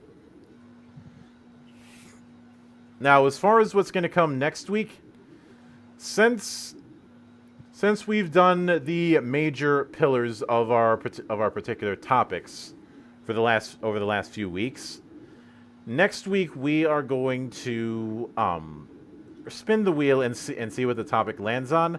I will hopefully have an announcement as far as what that will be by Wednesday, because I think I can just spin a random ass wheel and then have the bulk of it ready to go. The main thing to keep in mind is I want to make sure that whatever topic I do cover it's one where we're gonna have a good amount of people doing it. I am still waiting on how long it's gonna take before the fantasy character tarot thing that I had kickstarted a while back actually comes around, because when that comes, we're going to be doing this again, but in a more character style. Oh Jesus! But of course, there's also the life path rules that I use for D&D games, so I can use that as well if need be, and I might do that in a few months. And of course, there will be a few interviews that I have planned. I'm hoping to have Dr. Bell back on Tuesday. He's the creator of Dominion, which is basically Star Wars meets Narnia. I might have some of the people from Shrike Tabletop on later in the week, and on the 20th, the guys behind Against the Dark Master will be returning to the temple. Nice. So that is what I've got. That is what I've got. What I've got planned for the week, and of course, there's always going to be some surprises coming along. But until then, on behalf of the good brothers present and not present, my name is Mildra. I am your gaming monk. Stay fucking frosty, everybody, and